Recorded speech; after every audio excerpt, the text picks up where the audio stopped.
lifestyle. Sports cards and we live now. Jeremy Lee in the building and every guest that you ever needed. Sports cards after hours keep the hobby heated. Updates, hobby talk like you never seen it. Sports cards live and none could ever beat it. Sports cards is a lifestyle. Sports cards and we live now. Welcome to another episode of Sports Cards Live with your host, Jeremy Lee. All right, welcome everybody to the LCG Premier Pop Culture Summer Auction Watch Party on Sports Cards Live. It is Sunday, July the 16th, 2023. My name is Jeremy Lee. I would like to thank everybody who has subscribed, watches, listens to this on YouTube or on podcast. This episode itself is also going to be on podcast pretty much in a few hours once we're done. So I want to say hello to everybody there. And if you're listening to this, watch this after the summer auction is over, get ready for the next one. There will be another LCG auction coming up around the corner. Let's get on with it and bring out our guest. He is the founder of LCG Auctions, Mark Montero. Welcome back to Sports Cards Live today, this afternoon. It's a big day. It's exciting. How are you feeling? Amazing. Cannot wait for this. I've been excited all day to see you, Jeremy, and I'm ready to roll. We've had a lot of kind of last minute action since we got on Instagram. We did a little Instagram intro going into this. Several additional bids have come in on the iPhone, which is our main item in this auction. I believe it's at $89,000 plus buyer's premium, puts us well over $100,000. By far a world record. We're coming up on close to double what the record is. Of course, this is a different model. This is the first 4 gigabyte model, which was discontinued after 2 months. It's extremely rare. So we were expecting a lot, but this is very exciting to follow.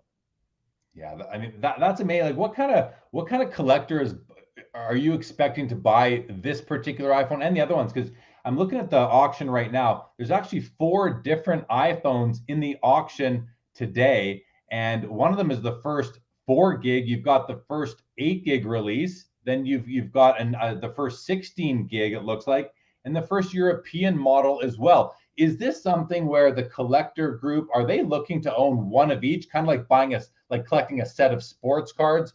Sort of, are people wanting to have one of each of these in their collection, or do you expect it to go to these four items to go to 4 different buyers?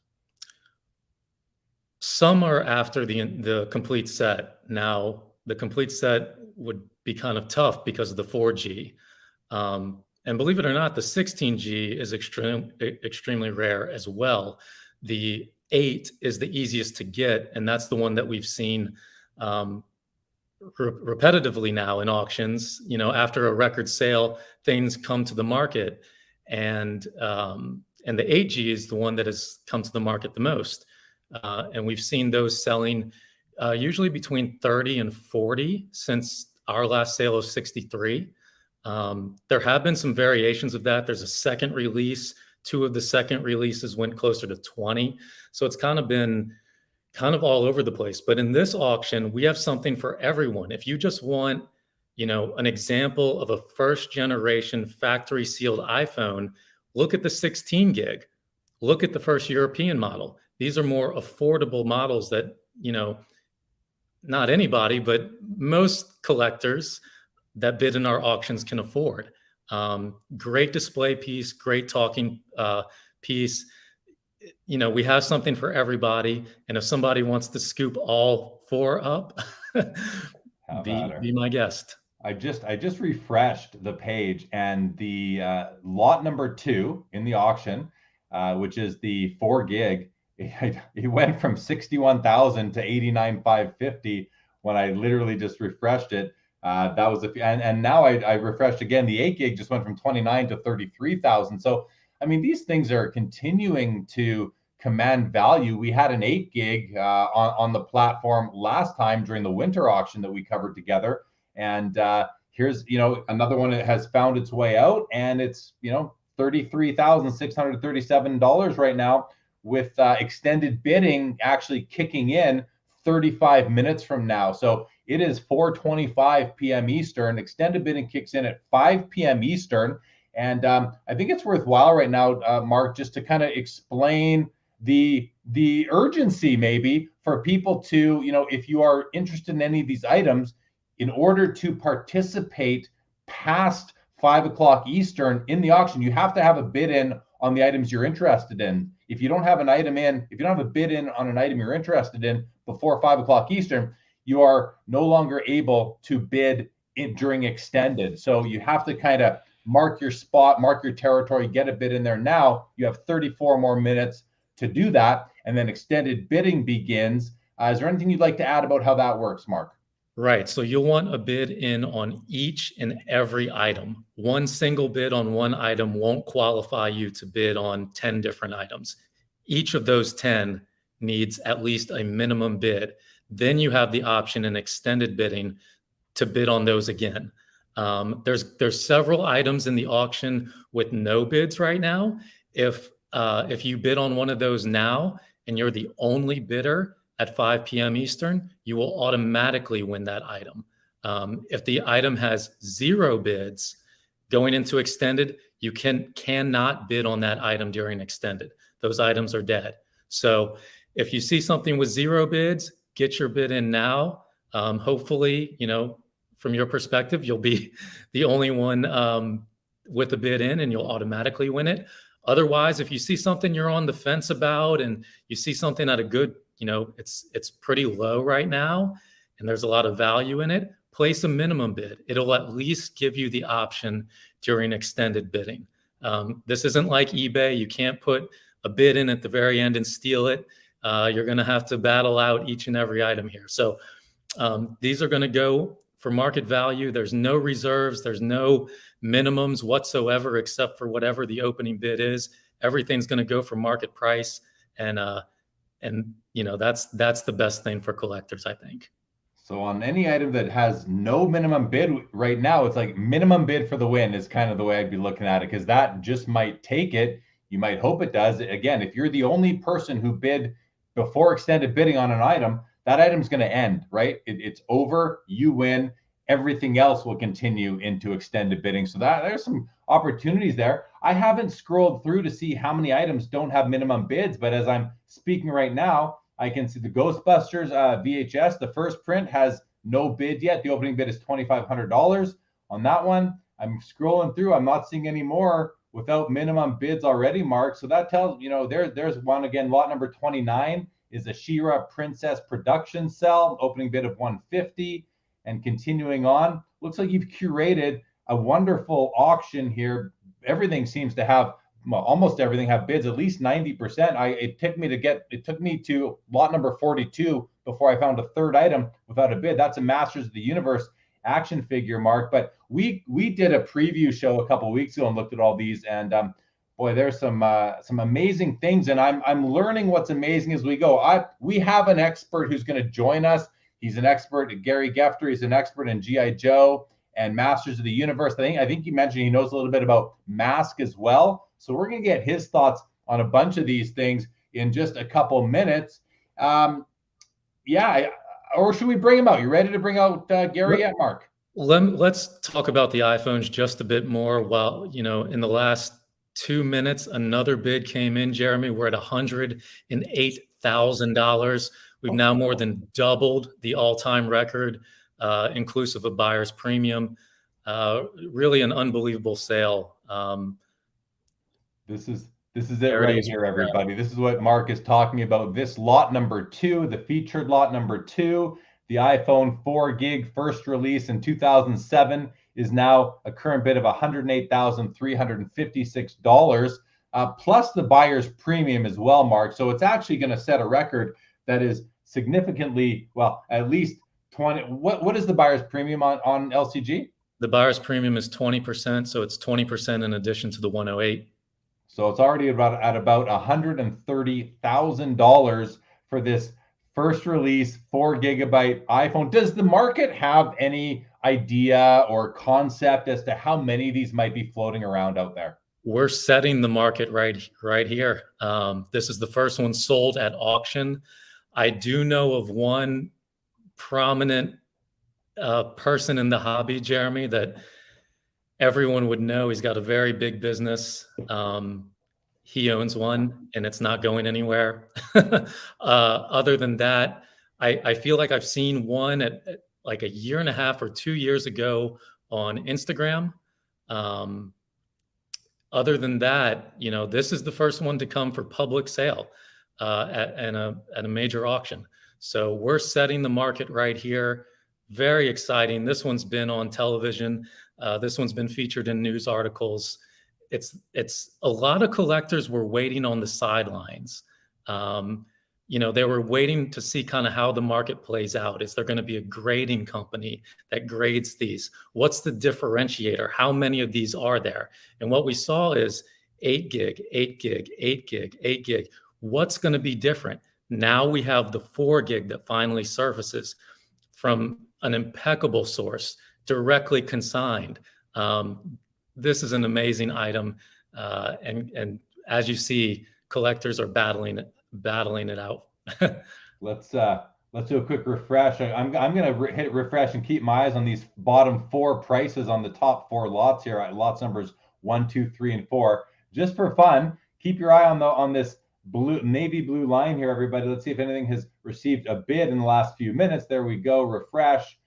I think everything stayed consistent there, but we are getting closer to extended bidding. So again, if anybody wants in on the action on these amazing lots, or any of the 165 lots altogether, and let's just do a quick scroll to give people who are watching a quick idea of the type of items. There's an R2-D2 from 1978, the Canadian version.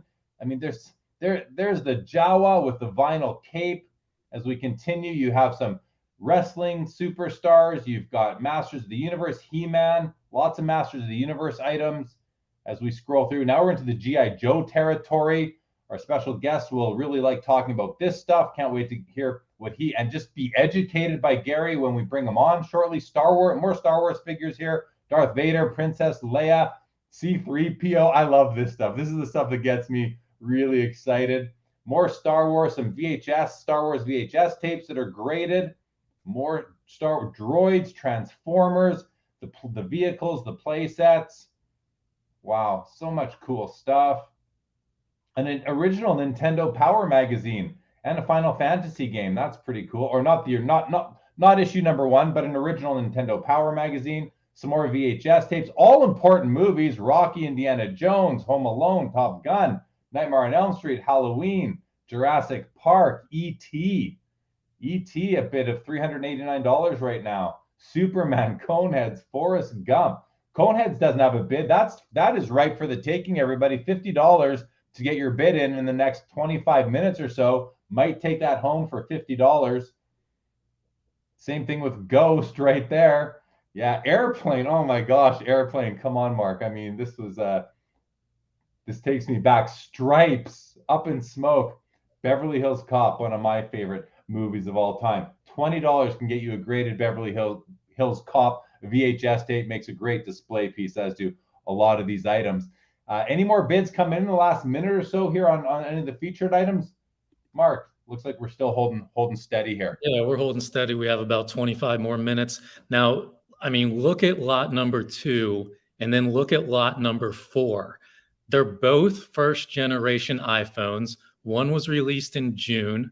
The next one, the 16 gig, was released in January. It's the very first 16 gig. It's still a first generation. So it's almost identical to lot number 2, and it's sitting at $4,000. The last one we sold went for $23,000 in April, also a 16 gig.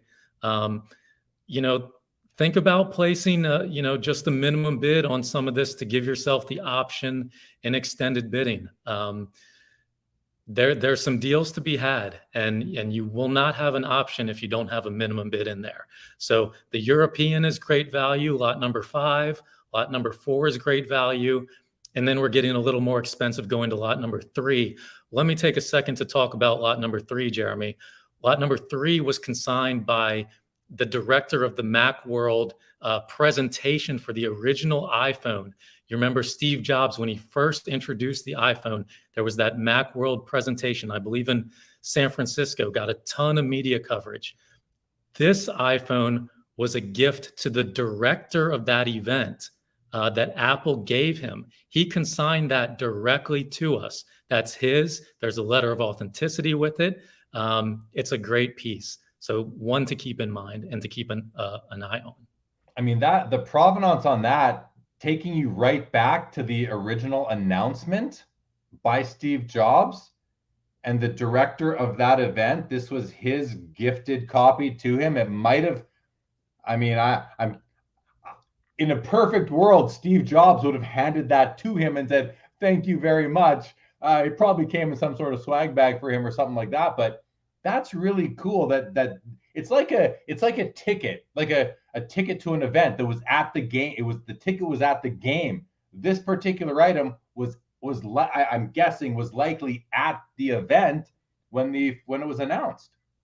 Actually, it couldn't have been, because I believe the announcement was in January and these came out a few months later.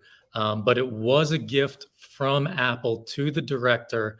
It was his personal gift. It wasn't one that he purchased or anything like that. It was a gift. He's tied to the original event. Collectors, of course, appreciate provenance, appreciate the chain of ownership, things like that. What differentiates this model from that model? This 4G model differs from, any ordinary model because of its provenance. All right. Well, thanks for clarifying, and always good to get additional knowledge. So, okay, well, let's go to a couple comments here. We have some people who have joined us. So welcome everybody to the LCG Premier Summer Auction, the pop culture auction watch party here on Sports Cards Live. Dennis Hall, who is your Star Wars expert. Good to see you, Dennis. Michael Ham says, love the Megatron, which is currently sitting at $22,392. Dennis Hall agrees with that. And Jonathan Million, welcome to the show. Hello to you. Okay, well, shall we bring out Gary now? Gary Gefter, who is a collector, an expert in G.I. Joe, Masters of the Universe. So I am looking forward to learning more from Gary. So let's bring Gary out.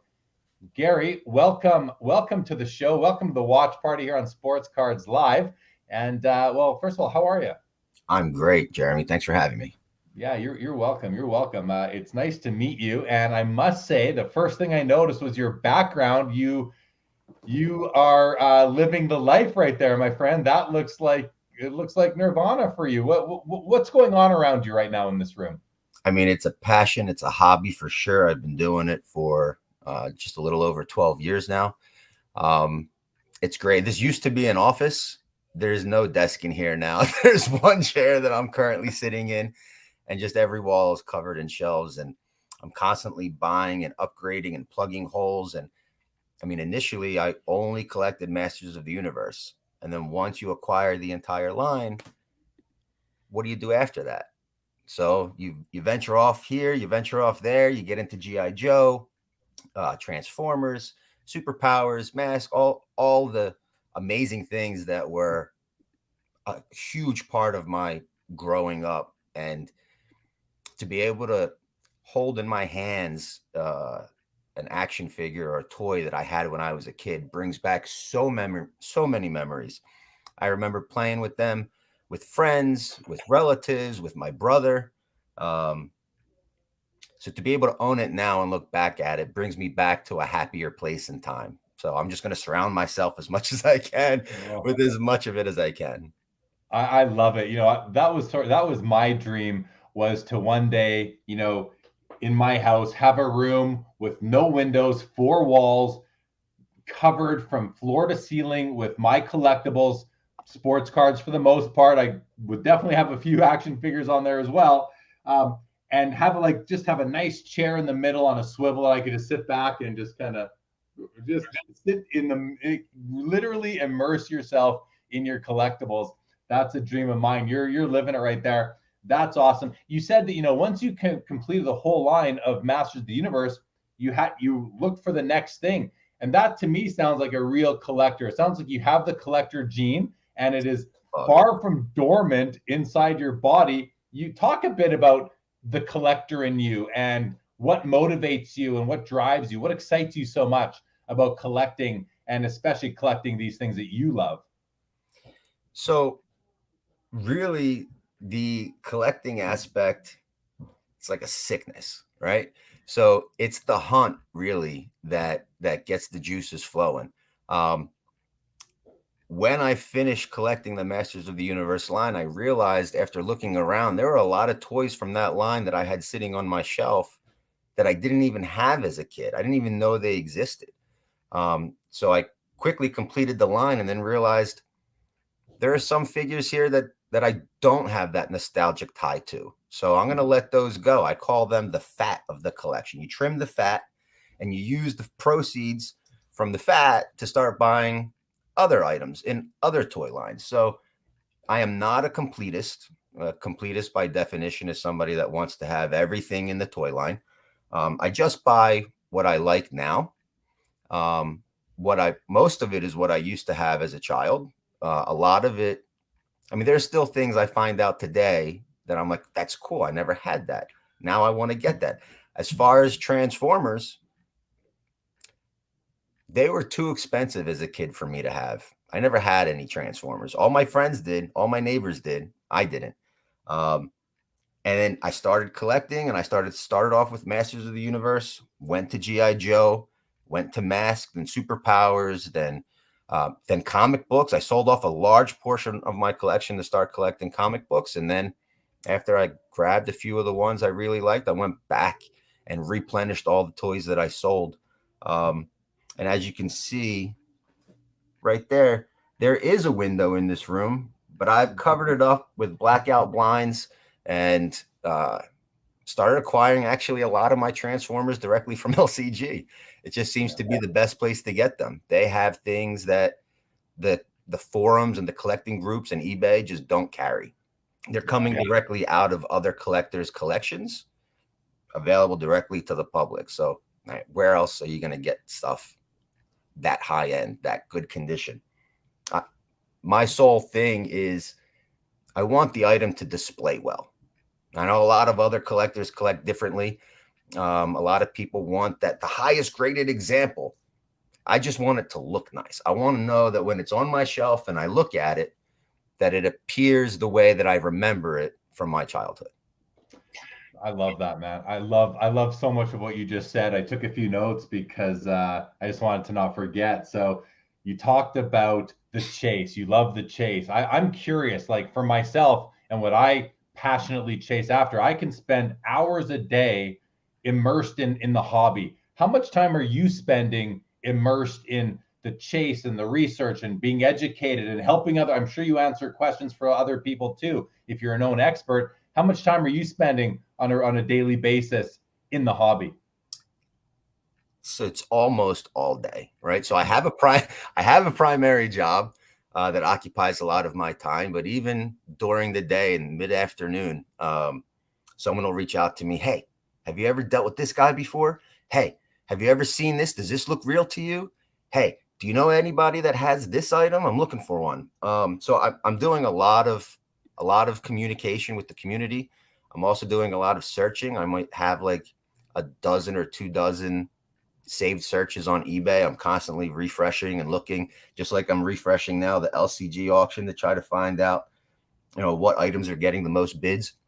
But a lot of times, like I host auctions from this toy room where I'll buy a huge lot of figures and I'll go ahead and I'll sell them. Some pieces I'll keep and I'll put in my collection. I'll take the item that I just upgraded from and then sell that back out to the public.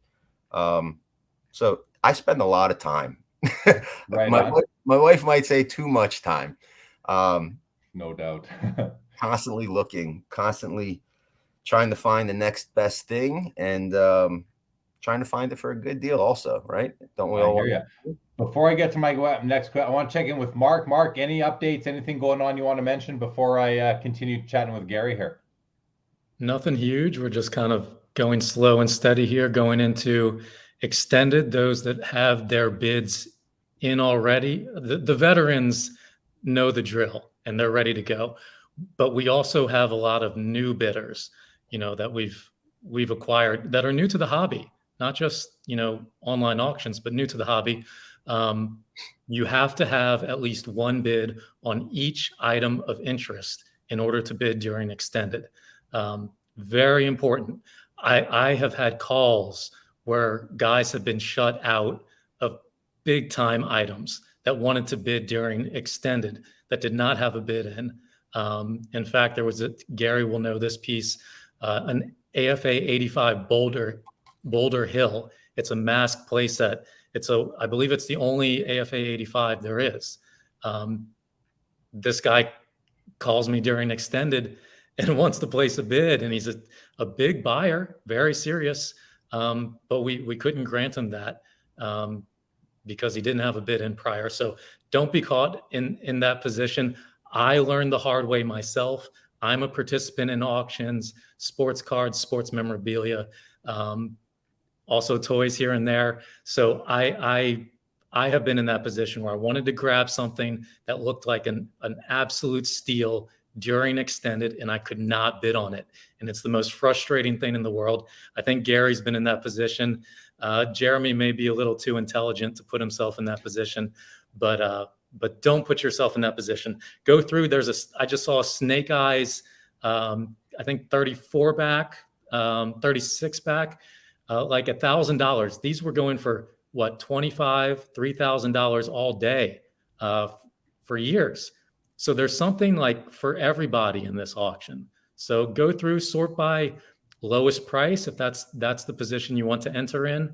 Search by toy line. You can go G.I. Joe, Transformers, Mask, and you'll see everything that's available. So yeah, there's something for everybody in this thing. 13 minutes until extended bidding kicks in. So if there is something, make sure you get your bid. And even on an item that has no bids yet, there's only a few left. But if there's an item without a bid, you know that minimum bid could be the winner. So consider getting that bid in right away, or at least within the next 13 or so minutes.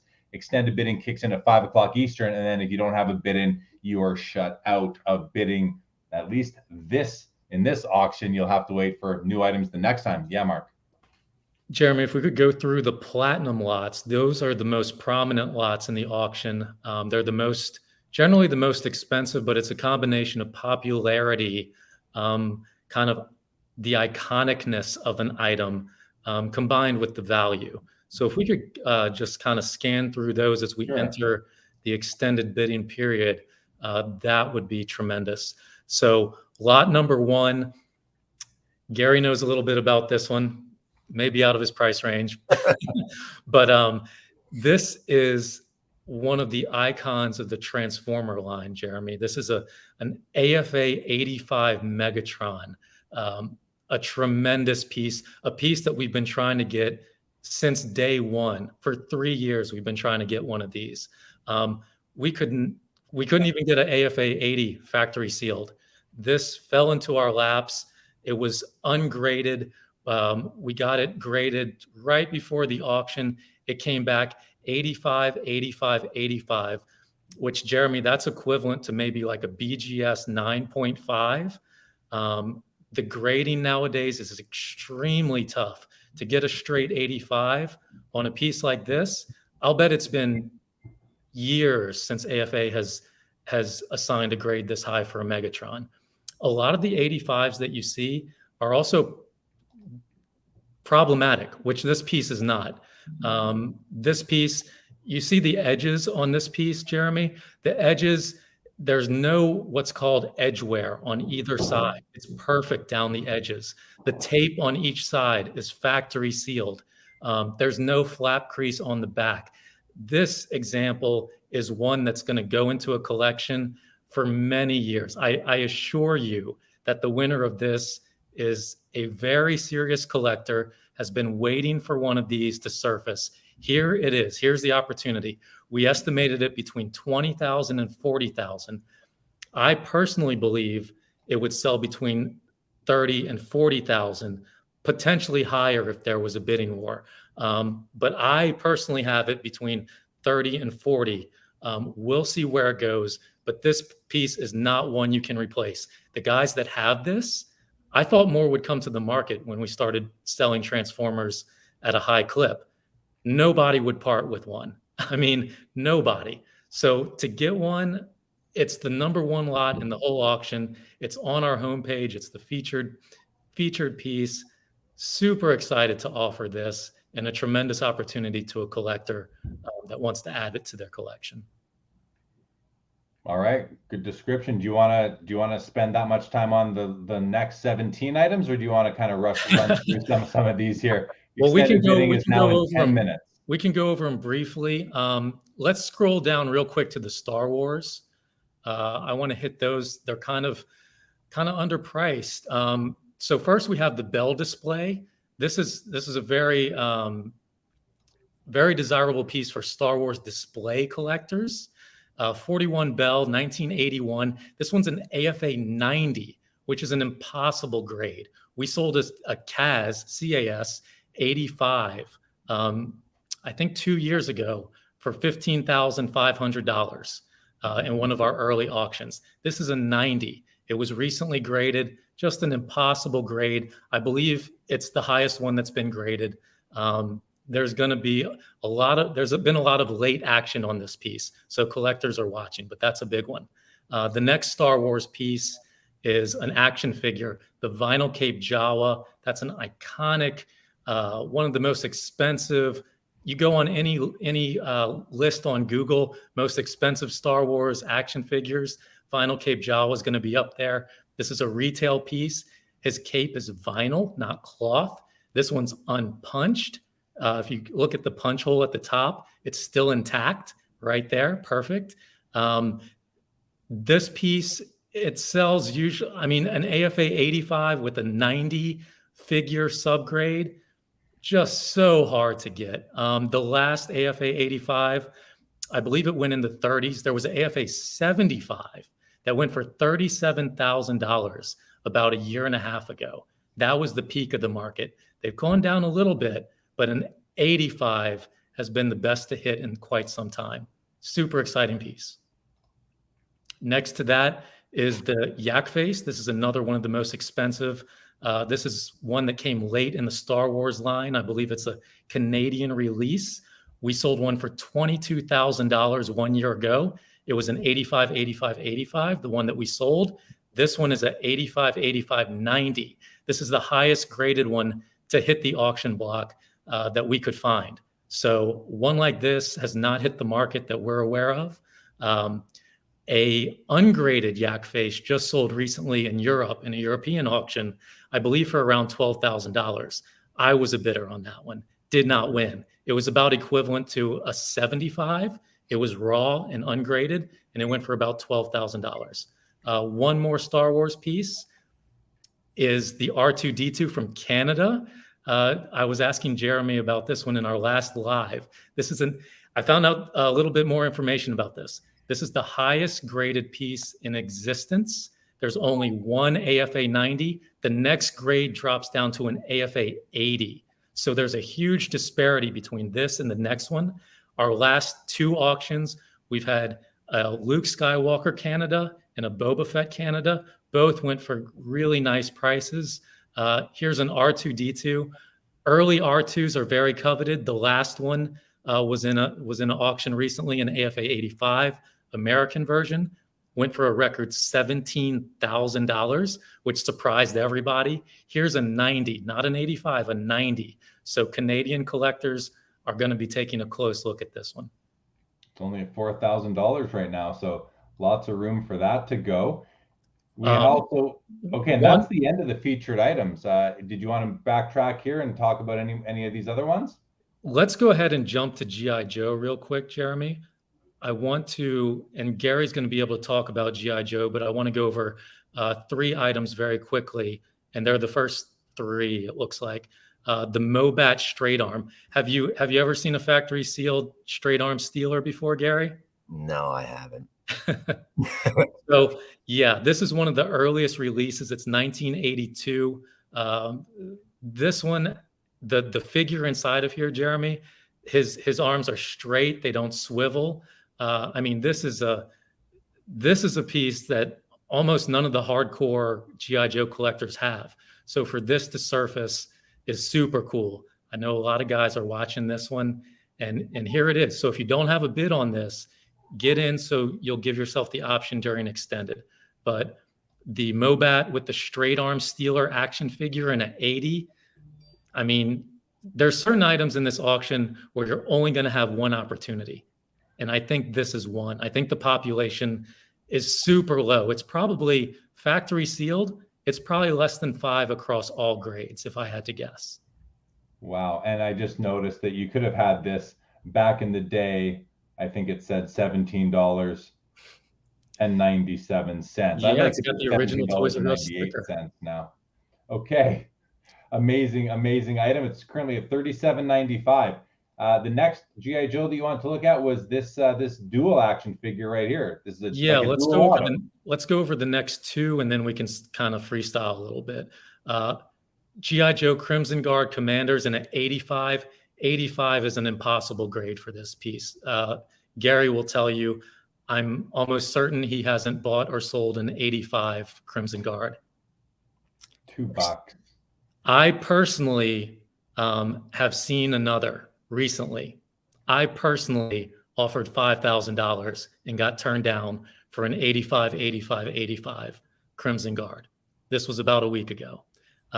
So they're super hard to get. If you look on eBay, if you look at other auction houses, you will not find an 85. This one was recently graded. It hit 85. It's only at 1,400 right now, which I believe to be a steal. Gary may be on this one himself.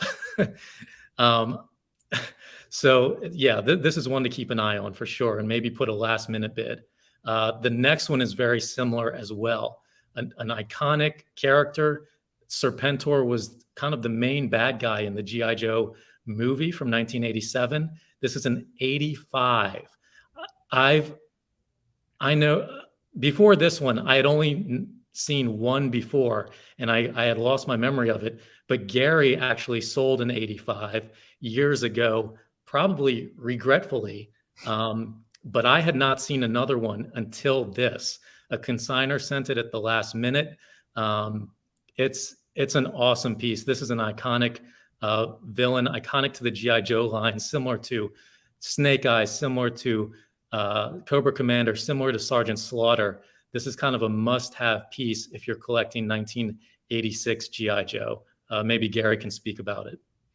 Yeah, you pretty much hit almost all the speaking points on this one. I mean, it's a figure that came out in 86. He was definitely a feature figure.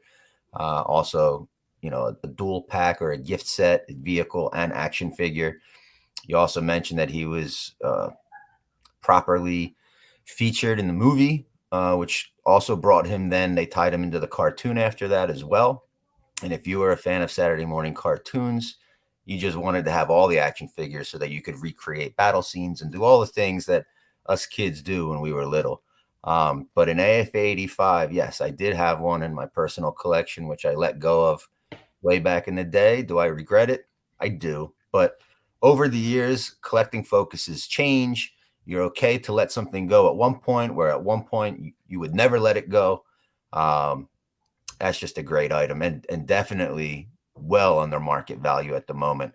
One more minute, though, to get those final bids in before the auction gets into extended bidding. Yes, and we have an additional bid on the iPhone, Jeremy. It's great to be on your show to cover this. I mean, I think we're going to get some let's do mainstream coverage out of this one. Let's do a refresh. You can see we're at 108,356 on the 4 gig right here. I'm going to hit refresh right now. And it's now 131,111. That jumped huge. That just jumped by $23,000. We're now sitting at over almost $160,000 all in for the buyer with the buyer's premium. That looks like a big number to me. This one jumped from 4,000 or so up to 7 as well. The 16 gig. So I think there might have even been a bid on the 8. I'm not sure that I remember exactly, but wow, this is staggering, Mark. This is going to have to get some mainstream headlines later today or tomorrow. Yeah, our high estimate was 100,000. Fox Business News invited me on to talk about it. We had the estimate of up to 100,000. It's well exceeded it. You know, when you have an item like this, that's kind of the first to hit the market, and there's been, you know, several other examples, but they've all been the, you know, the 8 gigabyte model. Like I said, collectors are looking for a differentiator. What's different? How is this market going to play out? And here we have something different, and look what's happening. I mean, it's like we see some of the PSA 10 baseball cards and basketball cards, the Pete Maravich rookie that was sold recently for over $500,000. I was a bidder at a very small amount on that card. But yeah, that's what's happening here. Super exciting to watch, and I'm glad we're able to cover it on Sports Card Live. Yeah, it's a lot of fun for me. I get to, you know, be a part of this. The Maravich, I was covering that on behalf of PWCC when that sold for I think it was 562,000, something like that. So consider me lucky to be able to be involved with these things. It's definitely a lot of fun. Brendan Ryan has joined the chat. Good to see you. Says the William Refrigerator Perry Redemption action figure was my favorite. Never forget getting it in the mail. Hello to you as well, Brendan. And like the spirit of this post, by this comment by Brendan, is never forget getting it in the mail. And it's that moment in time that creates the collector, that really sparks that gene that I was talking to Gary about earlier in terms of having it. And you know, Gary, you talked about, and we were just talking about how you sold your this guy here, your straight arm Steeler, way back. You know, was it this one? Was it this item? It was the Serpentor. The Serpentor. Do I still have that one up? I do. Sorry, it was the Serpentor. You sold it, but it's got to be nice to know that if you want, you might be able to reacquire it. Oftentimes, as collectors, we will sell items thinking that either I'm not in love with it anymore, I'm okay giving it up, or thinking I can give it up now. There's, you know, I need resources. I'm going to go after a more important item, and I can always get it again later. Was that at all your thought when you let go of the Serpentor, or were you thinking, you know what, I'm done with that, I don't need another copy of it? So what I thought then and what I think or know now are definitely two different things. Unlike sports cards and comic books, if you want one of those, you could just go on eBay, or you can go on Facebook or whatever platform you use, and you can acquire one as long as you have the money. When it comes to vintage sealed action figures from the 80s, gems that are littered all over LCG right now, you might not come across another one in the same condition or similar condition, or for the same price or a lower price. I mean, vintage toys are few and far between because everybody would get them, open them, and play with them. And if you were to play with them, that means that it's open. And if I'm specifically looking for a sealed example, because I only collect sealed items, well, none of the loose ones will suffice. So then I thought, yeah, if I want another one, I can get one. Now I realize you're not so lucky. There's been a lot of things that I've let go where I've had seller's remorse, and I tried to acquire it back again. And for the most part, I've been lucky enough because I'm so, you know, I kind of try to be everywhere all at the same time, everywhere all at once. And it's a big community that I'm a part of. So there are other people that might know its whereabouts and help me guide myself to that one item. But it's not a guarantee that if you let it go today, I'll just buy the next one tomorrow. That's right. Whereas with sports cards, you know, outside of a few extremely rare pieces, one of ones and such, you are likely to be able to find another one eventually. I just want to call out here, I just did a refresh, and the 8 gig has now jumped from, I think, 34 or so up to 40,700. So while you were away there, Mark, another bid came in on this one. I'm not sure if you saw that. I have to think you likely did. Looks like the European models also had a bid here. Extended bidding has now been alive for 4 minutes. So now we're at the point where right here it says in red, you may only bid on lots you have bid on prior. Bidding continues until no bids have been placed in the entire auction for 10 minutes. And if the auction continues to 7 o'clock Eastern, every lot will enter a lot by lot closing schedule of 10 minutes. I love that feature, Mark, that you know, one item that's subject to a bidding war won't hold up everything else. And those people will know that they won, can go to bed, and maybe let the people who are fighting it on the final item duke it out remotely. So good stuff. Yeah, so we've kind of tweaked our rules from the first auction and kind of refined things as we've went. And it's all, our rules depend on how many items we have in the auction, how many, registered bidders there are. So all of this thing is pretty fluid, but I think we have a pretty good setup now. And I think the best way for, all those that are watching to kind of follow the action, Jeremy, if you scroll up, there's a sort by feature, I believe on the right hand, it's on the left-hand side. Where is it? Oh, there it is. Sort by on the, if we go by recent bids, we see what's kind of been, we see the action. So we can determine if an item's been bid on within the last 10 minutes, if we refresh the screen and kind of follow the action. So yeah, so I think we're seeing some bids on the other iPhones, and that's kind of to be anticipated. Those that were lucky enough to get their initial bids in now have an opportunity to bid again. And all of these are going for less than we sold them for before. The last 8 gig we sold was $63,000. This one with the provenance it has, I mean, it's 40 plus buyer's premium. So it's under 50 still a little bit, but still much less than the one we sold before. And it's got that provenance from the guy that did the Macworld, from the director of the Macworld video conference. Yeah, I mean, what I'm noticing is that the 4 gig iPhone at 131, it feels like less than 10 minutes ago that we saw that jump from 108 or so to 131. And now everything else that comes before it, we know has had a bid in, say, the last 10 minutes. And there's several items. Look at all these items that have had bids. So there's action on many, 165 lots in the overall auction. And in the last few minutes, we've had bids on probably 30 or 40 of them, just because we can refer back to this when we saw the bid come in on the 4 gig iPhone, which is now at 131. I'm going to scroll back to the top to see where the most recent bids have come in on. The Springer, Transformers Springer vehicle. We've got the 16 gig iPhone. We've got the Boba Fett Star Wars figure, one of my favorites and my 4-year-olds. We got the Red Alert Transformers as well. Had a bid in the last few minutes. A couple of Star Wars, Princess Leia, Chewbacca, Outback G.I. Joe figure. Gary, Outback G.I. Joe figure. Tell us something about this that seems to be getting a little bit of recent action. Yeah, so I believe that was a figure that came out in '86. It's got that 3D logo on the front, indicating as such. It's a sought after piece amongst G.I. Joe collectors. He's got kind of like that rugged look. I believe it's a, what is the grade on that?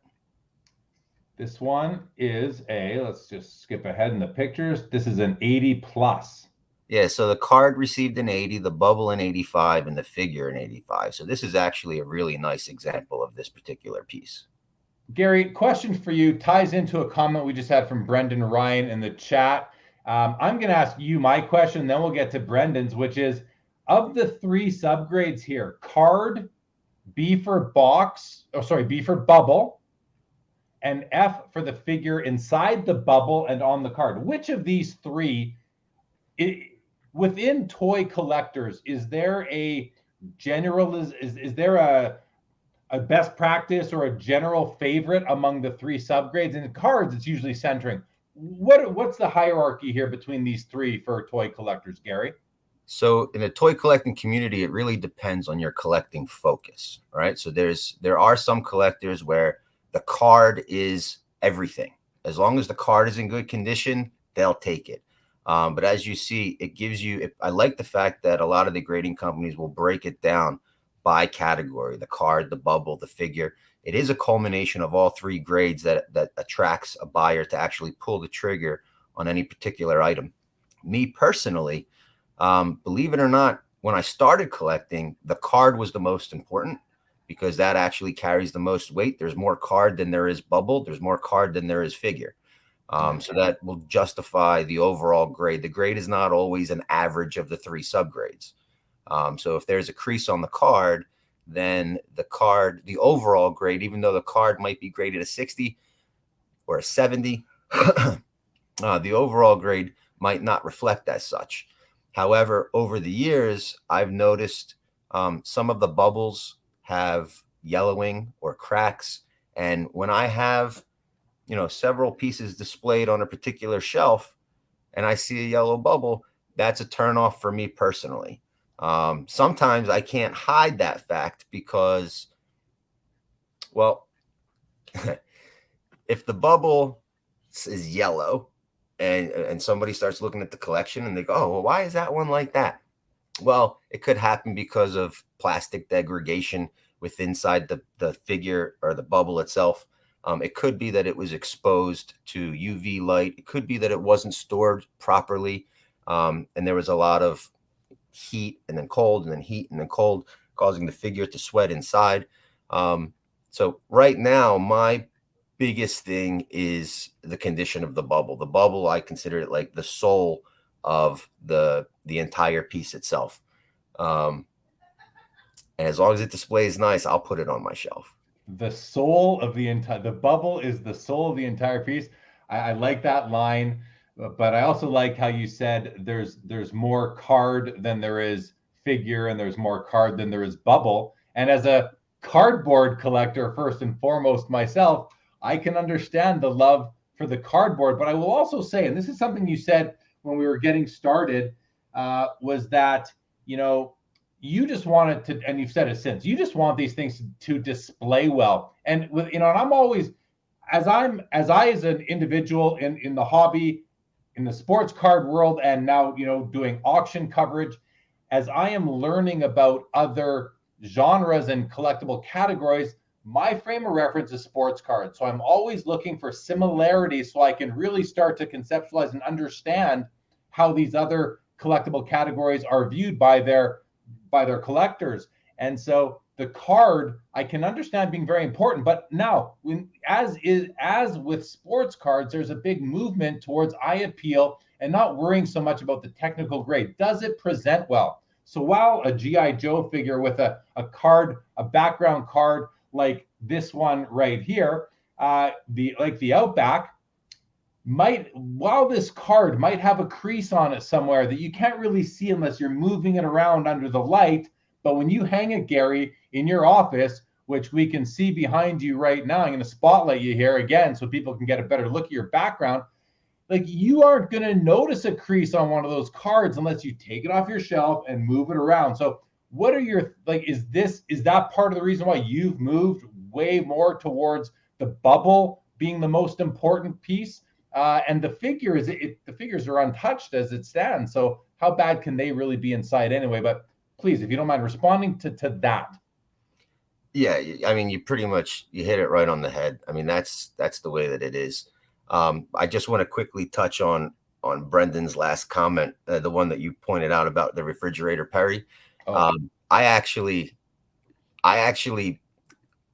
pulled the flag points off of several mocks that I had, mint on card figures back in the day, and with a check from my parents for, I believe it was like $3.99, I was able to submit that and also get the refrigerator Perry sent to me as a mail away. But when I received mine, it was broke in half and the legs were by his head, and it was, I was devastated.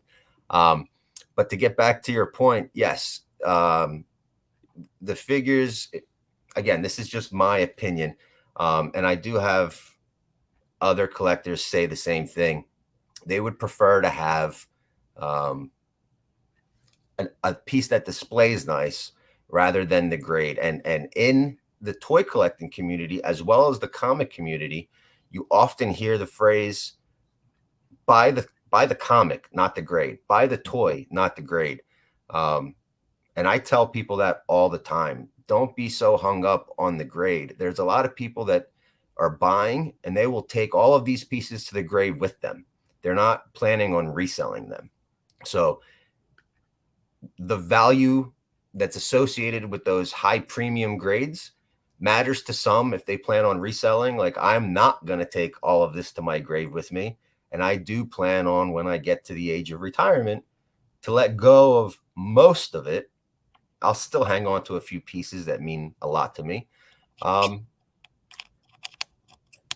that's really what it comes down to. It looks like we're getting a few more comments coming in here.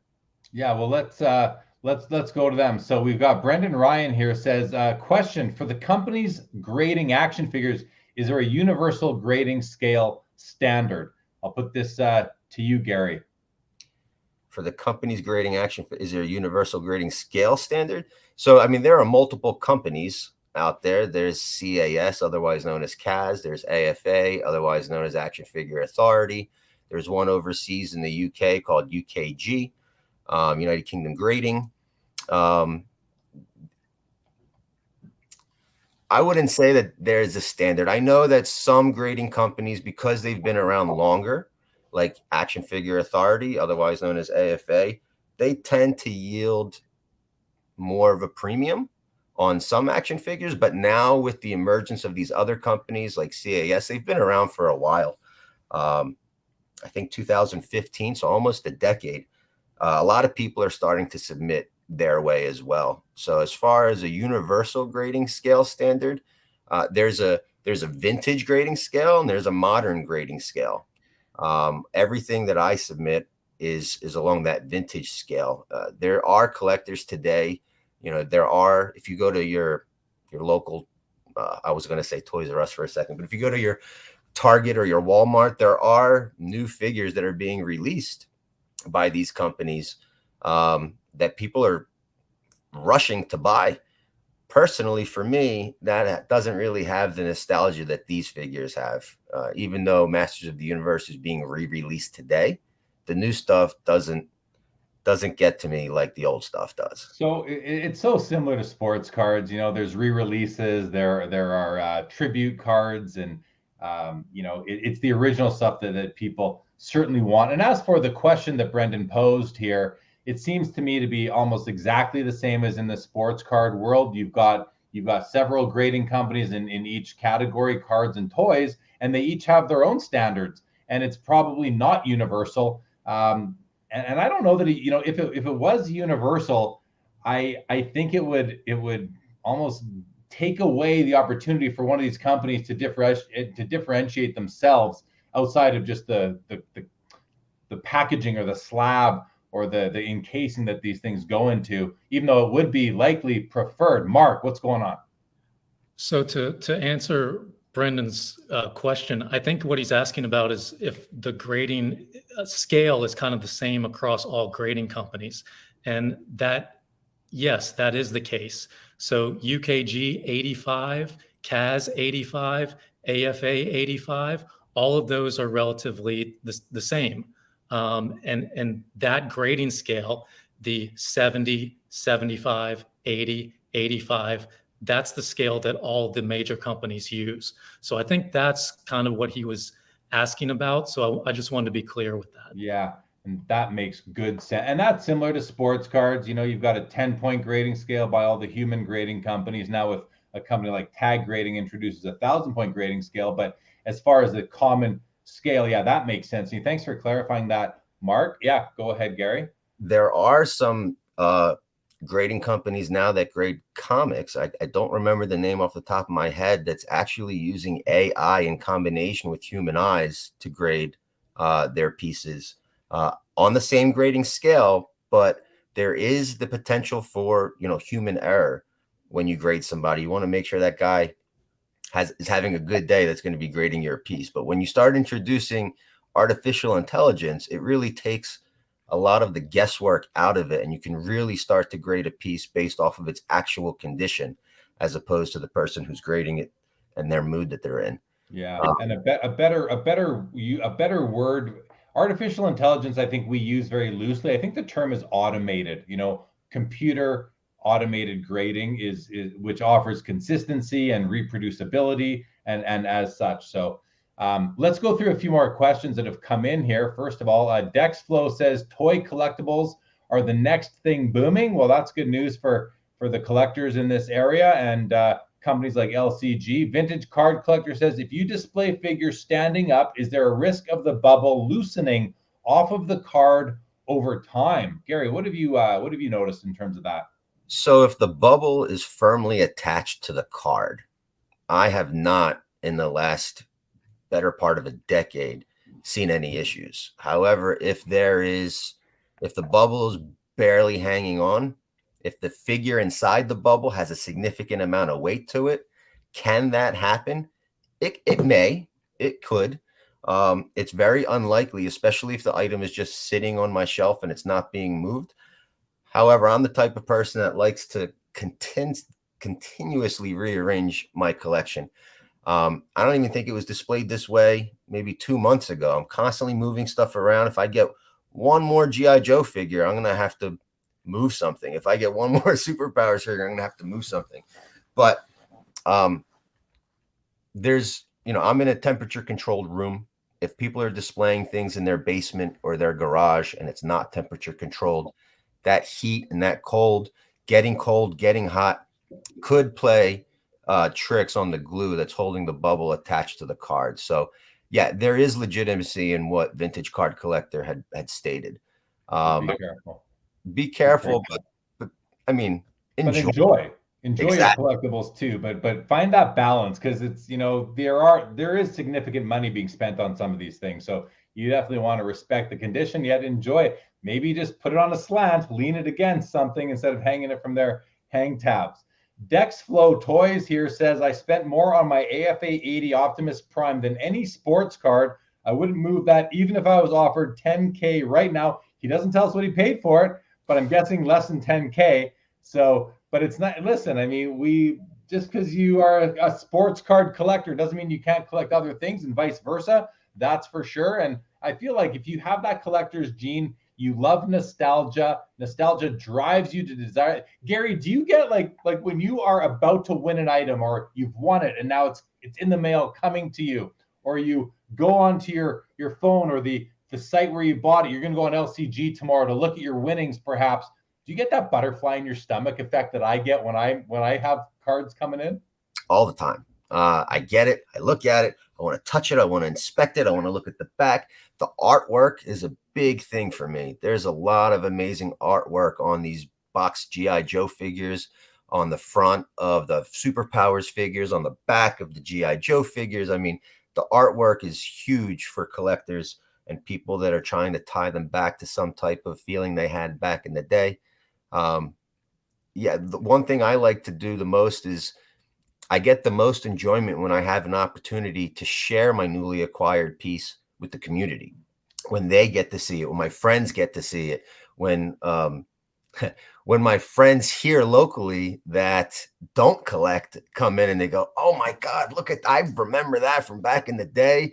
But getting and sharing those pieces with the community and other collectors is also amazing, because sometimes I can find things that other people sometimes can't. And I love it when the shoe's on the other foot, when they show me things I've never seen. Instantly, it's like, is it for sale? Can I buy it? So let's come. I want to talk to you about the community, because I find that fascinating, being part of a large community in sports cards myself. But I want to get through some more comments here, and then we're going to have to go back to Mark. I still have up, I haven't refreshed it, but I still have this up. This was the most recent bids, and I'm kind of waiting to refresh to see what bids have come in since. So this is already about 15 minutes old, and I'm excited to go back and do that. And Mark, we'll do that in a couple of minutes, unless there's anything you want to jump in with right away. Well, you could go to lot number 2 and. Okay, hold on. Lot number 2 is the iPhone. Oh my gosh. Okay, actually, we're going to do that right now. I'm going to go down to lot number 2 here so you guys can see, but it was at 131, 111 last time. Let's open this up in a new window so we can keep this page intact. 158, 644. This thing is closing in on $200,000 with buyer's premium. Mark, I mean, you guys sort of set a high estimate of 100. That's blown out of the water, continues to be. This is a highly desirable item today. What? Any further thoughts that have changed since last time we talked about it? I mean, I would think this is kind of going to reinvigorate the community, bringing interest to these things. Like, how cool would it be to have, the 16 gigabyte model in your collection? Like maybe you can't get a 4, but just a first generation factory sealed in your collection. Just this sale enhances that to me. It's just super cool to be a part of that. Right on. Very cool. Very cool. All right, let's hover here for a moment. Sports Center says, "Do you like pizza?" Sports Center, who doesn't? And welcome to the show, Justin Bode. Always good to see you, buddy. Welcome. Says these LCG auctions are awesome to watch. Must say I agree. This is a lot of fun. Dexflow says, if PSA ever buys out a toy grading company, we'll take it to the next level. Says, good question, Vintage. Why I lay my toys on their back for fear of the bubble coming off. So that's just taking that precaution. Beavis Cards wants to know, what are some of the holy grails for Star Wars, G.I. Joe, Transformers, etc.?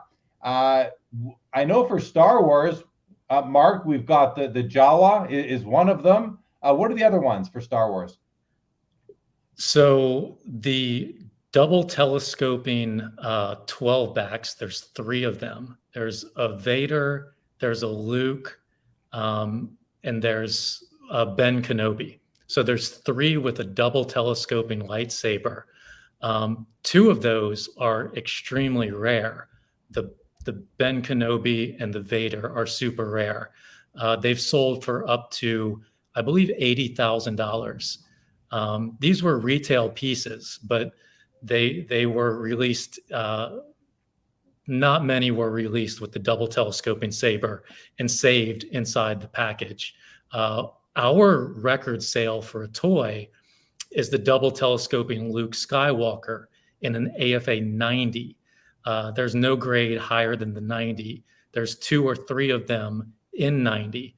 We sold one, I believe, in our second or third auction for over $100,000. It's the highest retail action figure that's ever been sold from any company at any time. Previous Star Wars to that was, I believe, the Ben Kenobi or the Vader for around 80. And we exceeded that by 20,000.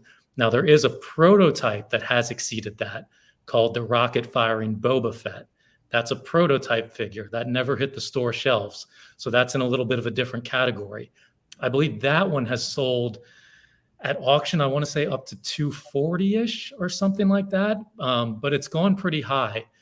They're fluctuating between 100 and I guess 300, anywhere in that range, depending on what it is exactly.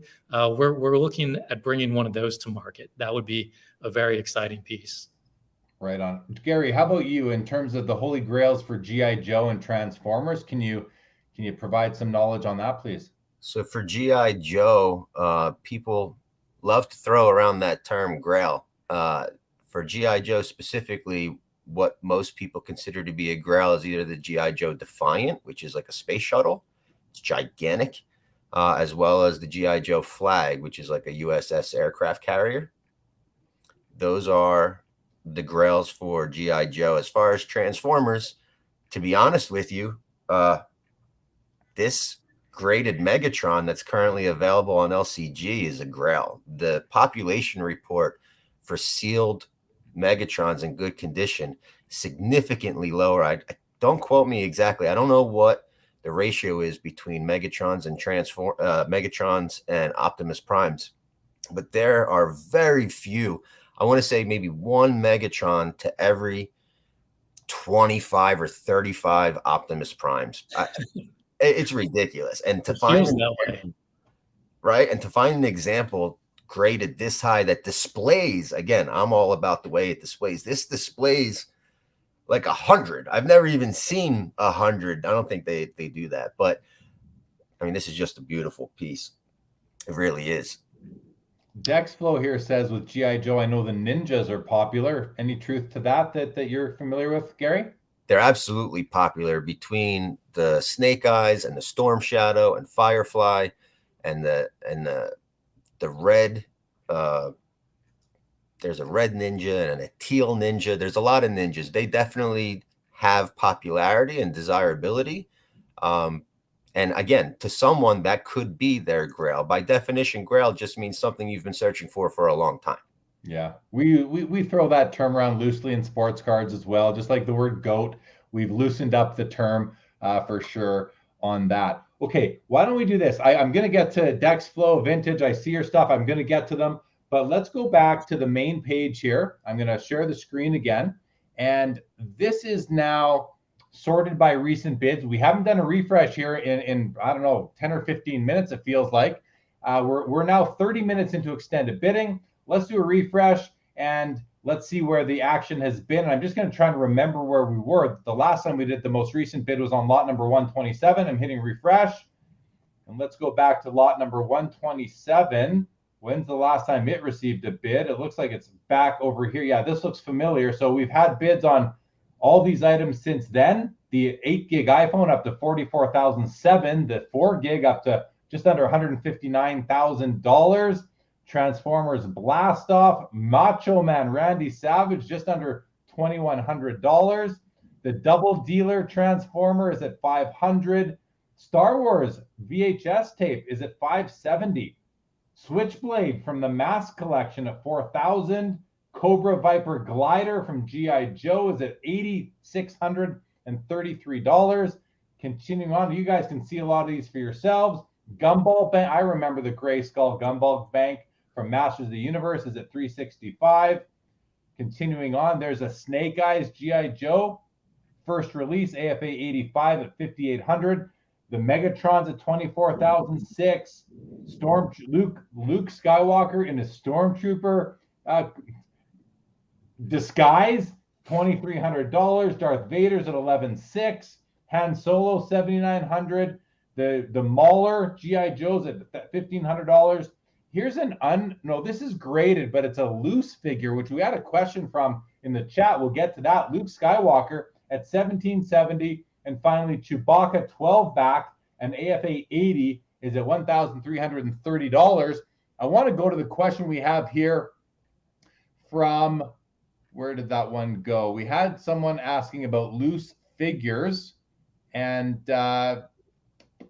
maybe it was this question I was thinking of from Vintage. Says, what do you guys know about prototype Star Wars figures without the figures? I've heard reserved investment stuff. So I don't know what that, are we talking about a figure without a figure? So is that a nothing? Do either of you guys know what Vintage is getting at there? He's talking about just the card back itself. No bubble, no figure, just the card. And is there a group of people collecting those? Big time. They're called proof cards, kind of like pre-production items. It's so funny, like, me, a sports card guy, coming into this space and seeing what's collectible and what's desirable, like kind of the prototype stuff in baseball cards and sports, like that, those go super low. And yet in this space with the action figures, like the Star Wars proofs, the G.I. Joe proofs, super high. It's the exact opposite. But yeah, those are very collectible. We're seeing more and more of them come to market. We've had, I think we've had a few proofs over the course of our auctions, and we have had some of the actual action figures, the early production. They're called first shots. They're called prototypes. There's different terms associated with different ones, but those are highly collectible. And I think it's because there's so few of them in comparison to the retail figures. Collectors are always looking for some differentiator. What's different about this piece? What stands out? How many of them are there out there? So if they can get something special that there's not, many of, they tend to gravitate towards that. Right on. And Vintage does confirm proofs, not prototypes. Thank you for the comment and question, Vintage. Gary, are you actively bidding on items sort of throughout this show while you're on with us here? I absolutely am. Okay. just want to make sure and wish you luck with what you are bidding on. Here's a question, Mark. I think this will be from you, from Dex Flow. He says, I know the original Optimus Prime comes with different variations. How can you tell which one you got? I actually shared this with Gary the other day, because and I shared it with another collector a couple of weeks ago. we were talking about the different variations, and a lot of people think there's two, what's called a pre-rub and what's called a rub sign version. One of the boxes after the Transformer logo has a TM, and the other has a R, a registered trademark. So a lot of people think those are the only two, but the TM, I believe, has 5 different versions of the Optimus Prime. I think there's 6 total releases of Optimus Prime. The earliest version, I believe there's only 1, maybe 2 factory sealed that are known. It's called the Air Box Optimus Prime with the metal plates. I think a 75 or an 80 is in China. That's a 6-figure piece from what I understand. There's standing offers that have been communicated to me that if I were to find one, we could have a 6-figure sale. So if anybody has one that wants to bring one to market, we can pretty much be assured it would fetch 6 figures, which would be the highest Transformer sale of all time. All right. Well, the 4 gig first release iPhone is still at $158,644. Dexflow says once that phone sells, that's going to bring mainstream press to LCG auctions. Wow, that is mantle prices. Mark, LCG has had mainstream coverage already. I mean, Fox News, Vayner, not Vayner. What am I thinking of? Varney and Company. Varney, thank you. Yeah, it's the same show that Ken Golden goes on from Golden Auctions. It's the same show that Heritage Auction goes on from time to time. Our last 5 auctions have been covered by Fox Business News. They've invited me on to Varney and Company to showcase the items. So we are mainstream on television through Fox Business. We've been in the Wall Street Journal. We've been on, across the pond on BBC. I mean, you name the publication, they've covered one of our sales. New York Post, Rob Report, CNN, CBS News, all of that. Everybody doesn't keep up with that. So it's if you're not like part of the community, and we don't really overstate it, I guess, because we're relatively new, but we've definitely received mainstream coverage. It's definitely helped with new registered bidders and collectors. It's brought legitimacy to the space, and it's certainly been helpful to us, and we're grateful for it. Yeah, it's awesome. I love seeing it, and when I see it, I'm sharing it on my story on Instagram, because it's really neat when our little hobby gets that mainstream coverage. It's something to be proud of. Mark, congrats on being on those programs. Dexflow says Megatron AFA 80 is on my want list next year. Well, hopefully you'll be able to make that purchase from LCG if that's where you find it, Dexflow. Good luck to you on that. He goes on to say, one thing different with toys also is the last runs of a toy brand is normally rarer because interest lessens, so fewer produced. Totally opposite of sports cards. Well, for the most part, totally opposite of sports cards, where we want the earliest release. Which one of you guys can sort of speak to that and maybe provide some additional context or history around that? Gary, are you able to, or Mark? Yeah, I can speak from my perspective. Yeah, he's correct. So it's those last few pieces that didn't get a lot of attention in the toy line, that went unnoticed or wound up in a clearance bin. And today, people are searching because there are a lot of completists out there. I think that's how it starts. And what they want to do is they want to complete the run, but now they're trying to find an item that is no longer or has not been popular for a long time. And when they try to find it, it's very, very difficult to find. And when something becomes difficult to find, the desirability goes up, the price stays relative. It goes up as the desirability goes up, and it's really becoming a supply and demand. The few pieces that we have here in the LCG auction, like that yak face, if I'm not mistaken, and Mark, correct me if I'm wrong, isn't yak face literally the very last figure ever released in the Star Wars line? Most of those, they're called the last 17, the ones that have the coins. I believe you were just looking at a Luke Stormtrooper disguise is also part of those last 17. They tend to fetch a good amount of money in reference to all of the other figures in the toy line. And Masters of the Universe, some of the figures that came out at the very end, which is weird because you would think that King Randor, the Sorceress, and Scareglow, figures that are very much a part of the Filmation cartoon, would have been released much sooner, but they didn't make it out to the end of the line, and they tend to sell for a little bit more than all the rest of the figures. However, depending on the collector, really high grade or really nice examples of the very first releases are also very sought after. So it really depends on the collector and their collecting focus. Right on. I guess Mark dropped off. Hopefully he'll be back on shortly. You never know. Maybe his battery died, but we'll have Mark back on right away, I'm sure. Now, this next question, I find I'm really curious about myself. It comes from Beavis Cards. He says, "What is considered vintage for toys? Is it before or after? Is Star Wars the line in the sand? Is it before or after Star Wars?" Mark, Gary, sorry, please give us some education on what is. And before I let you speak on this, Gary, you know, in sports cards, different people think different things. For me, vintage sports cards and 1989 is the last year of vintage sports cards. A lot of people think that's too late. They say 1980 or 81 for baseball. It might be different by sport. So I'm really curious, is there a more universally accepted standard for when vintage is for toys than sports cards, or no? So if we're going to get technical, right, I always revert back to like car collecting, not card, but like cards. If you have a vintage car, you can put a vintage license plate on it. And all that means is that it's 25 years or older.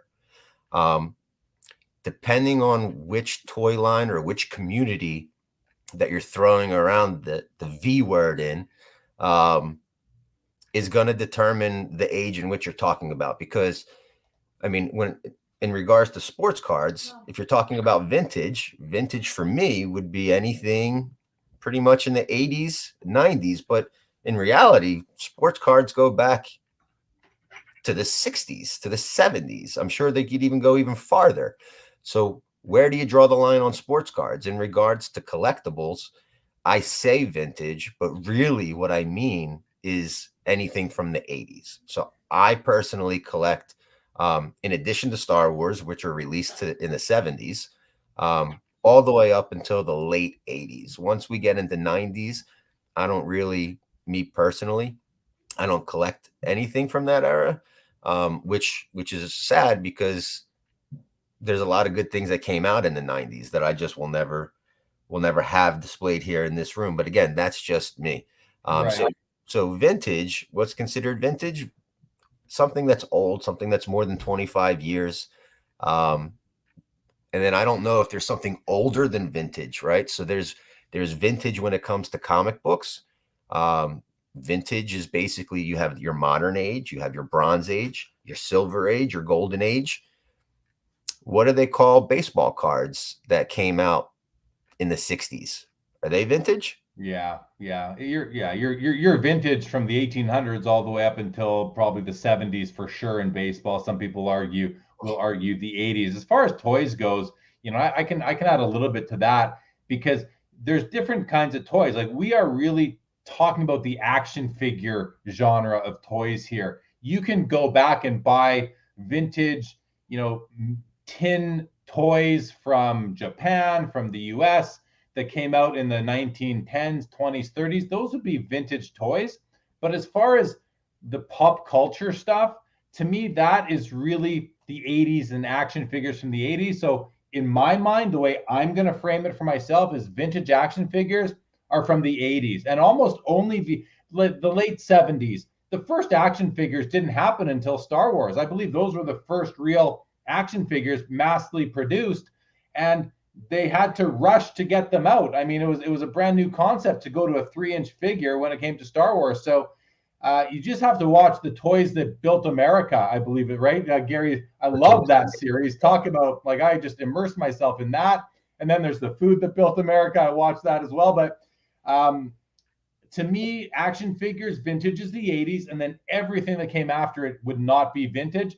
And then, so maybe you've got that middle term, but then you've got modern stuff that's coming out today. A lot of these remakes, Gary, like the vintage Star Wars, the vintage superpower. I see your superpowers behind you there, right there, right down there. Right there. Yeah, those blue and yellow cards. I love those. You still find those in the stores today. We have a Toys R Us where I live still. I was there and I see them there, but they're not the originals. They're the remakes. So that's the modern stuff.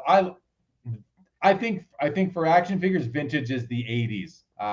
I believe those 80s figures, and we'll bundle Star Wars into the 80s as well, right? Because they started in 78, but then 82. Yeah, the golden era for collecting action figures or vintage action figures is going to be classified between that 1980 or 1978, 1989 timeline. Right. Okay. Mark, I see you back there. You ready to come back on? All right. Welcome back, Mark. Okay, so we were just talking about what is vintage in toys and action figures. We had a great question here from Beavis Cards, who went on to say, definitely following you guys on social media now. This is so cool, Beavis. As am I, man. As am I. I think it's so cool as well. Vintage Card Collector has a question. Are there any big shows for vintage toys like there are for cards and comics, or are comic cons toy cons at the same time? Gary. Both. Yeah. So spot on. Like San Diego Comic-Con, which I believe is going on right now, is going to have a bunch of toys in addition to all that pop culture phenomenon that's currently happening. There's also New York Comic-Con, and then there's always a local toy show, probably not too far from where each of you live, where they will host either card shows, comic shows, toy shows, and it's fun to go out there and see a lot of collectors. You recognize them, they recognize you. And to be able to find and explore and go on the hunt with other collectors to pick up a nice piece, it's always extremely satisfying to be able to find something out in the wild instead of at home on your computer. Yeah, I live in Calgary, and we have the Calgary Comic-Con, I believe, is one of the bigger Comic-Cons in the Comic-Con circuit. Not the biggest, but certainly a big one. And Dexflow says, no doubt, golden era of toys was the 80s. Yes, and that's I don't know about you, Gary, but that's right when I was growing up. So right in there. Okay. Mark, I would like to go back to the recent bid screen, which I have right here, hit refresh and see what kind of action we've had since Chewbacca got a bid. Is there anything you'd like to mention before we do that? No, go ahead. Let's check out the bids. It looks like, so let me explain the way the clock works, because it's confusing to a lot of collectors. At least it has been in the past. The way it works is that there's 10-minute intervals. So let's say 540 to 550. If there's a bid placed between 540 and 550, we're going to get a new clock beginning at 550 to 6. If a bid comes in, every time it'll extend one increment. We're trying to find the sweet spot. After about an hour or so, the bids start dying down, and there can be a danger of the auction closing, and it'll close all at once. If we keep going, we'll reach a second extended period beginning at 7 p.m. Eastern time. At that point, there's going to be a clock on each individual lot, a 10-minute clock. And when the bid comes, the clock's not going to continue to count down. The clock on that item is going to reset immediately. So the clock resets immediately and refreshes. If it gets down to 0, that item is done. And a bid on one item is not going to affect another item. Right now, we're in a period where, yes, a bid on any item in the entire auction will extend the auction. But if we get to 7 p.m. Eastern, it's going to be lot by lot. So you really have to pay attention to the lots that you have bid on at that time. Yeah, no, I think that was a great explanation. I found that very clear. Although I have experience with online auctions, so I would recommend if anyone watching, listening, found that confusing, because although we understand it, it is still complex. You can go to LCG's website and read the rules around these things. Read about how the time clock. I'm assuming, I shouldn't say that, Mark, but I'm assuming that this is all explained on the LCGauctions.com website. Right. If you go to our auction terms, it's explained at the top. Our auction terms are in one of the under auction, I believe, at the top. And there's terms. Right if you there. were to go to that, it's going to explain it at the top. We also send emails out to all of our subscribers at different intervals explaining how the ending works. I believe at 5 p.m. a extended bidding period explanation went out to all of our users. If we get to 7 p.m. Eastern, another email is going to go out to all of our users explaining that bidding period. So there's a few reinforcements for our bidders. Great. Vintage Card Collector says, are the prices shown on the screen pre-buyer's premium? Yes, they are, Vintage. These are pre-buyer's premium. So all these numbers you're seeing on the bottom of each of the featured listings here, and all the listings for that matter, this is the actual price that the buyer is going to pay is this amount plus 20% of that amount. So these amounts are like these records that are being set today are actually going to be higher as far as what the bidder is paying to get these items sort of out the door, as we say. Go ahead, Mark. I'd like, I don't have much experience with mask. I wanted Gary to take a moment. First, we'll go over the superpowers item. The cyborg, he opened right to it, right there. And this is one of the examples of a later released figure in the line. Gary knows a lot about superpowers, but I believe this is like one of the grail pieces for superpowers. Gary, if you explain why, if you talk about the clear bubble, how rare it is, talk about this figure for a minute. So with superpowers, they came out in 1984 and they ran for 3 years, 84, 85, 86. In 84, there were the 12 backs. In 85, they came out with the 23 backs. And then in 86, which is the last run that you're currently looking at, they have all 33 figures on the back. That's what we call a 33 back. And the difference between the 33 backs and the previous two lines that came out before it is the previous two lines, when a figure was released, it would come out, it would have a comic behind the action figure that some people would say it actually takes away from the look of the figure. And in addition, in the bottom right-hand corner, right above the Kenner logo, in waves 1 and 2, or 1984 and 1985, there was always some type of offer, whether it's a Superman cape offer or a free a mail-away Steppenwolf offer. There was always an offer in that bottom right-hand corner, right where that price tag is right now that you're looking at, Jeremy. And in the final series, or this 1986 release, number one, this figure was only offered in this run. It didn't come out on the 12 back. It didn't come out on the 24 back. The only way to get Cyborg, was actually there's two ways, is to buy this particular item from 1986 or to get the Super Amigos version of it, which is a piece that was released in another country. Also, it was a manufactured piece by Kenner, but the quality of the chrome that was on the figure was not as good. This one is, you can tell it's got that metallic finish, and it's a superior quality figure than the Super Amigos one, which is highly sought after. But for some reason, this figure, Cyborg, also almost always comes on a yellow bubble. And again, for me, I can't have it. it's a yellow bubble, but this particular version, this is, I mean, look at it. It's like crystal clear. So to find one that's actually graded high, where the condition of the card, the bubble, and the figure are straight 85 subgrades, in addition to the fact that it's got a clear bubble, in addition to the fact that it's the US release and not the the foreign release. I mean, this literally for any type of superpowers collector would check every single box. Also, I mean, literally checking every single box, it's unpunched. So you have a 33 back figure, no offer, no comic book, first time it was released, unpunched, clear bubble.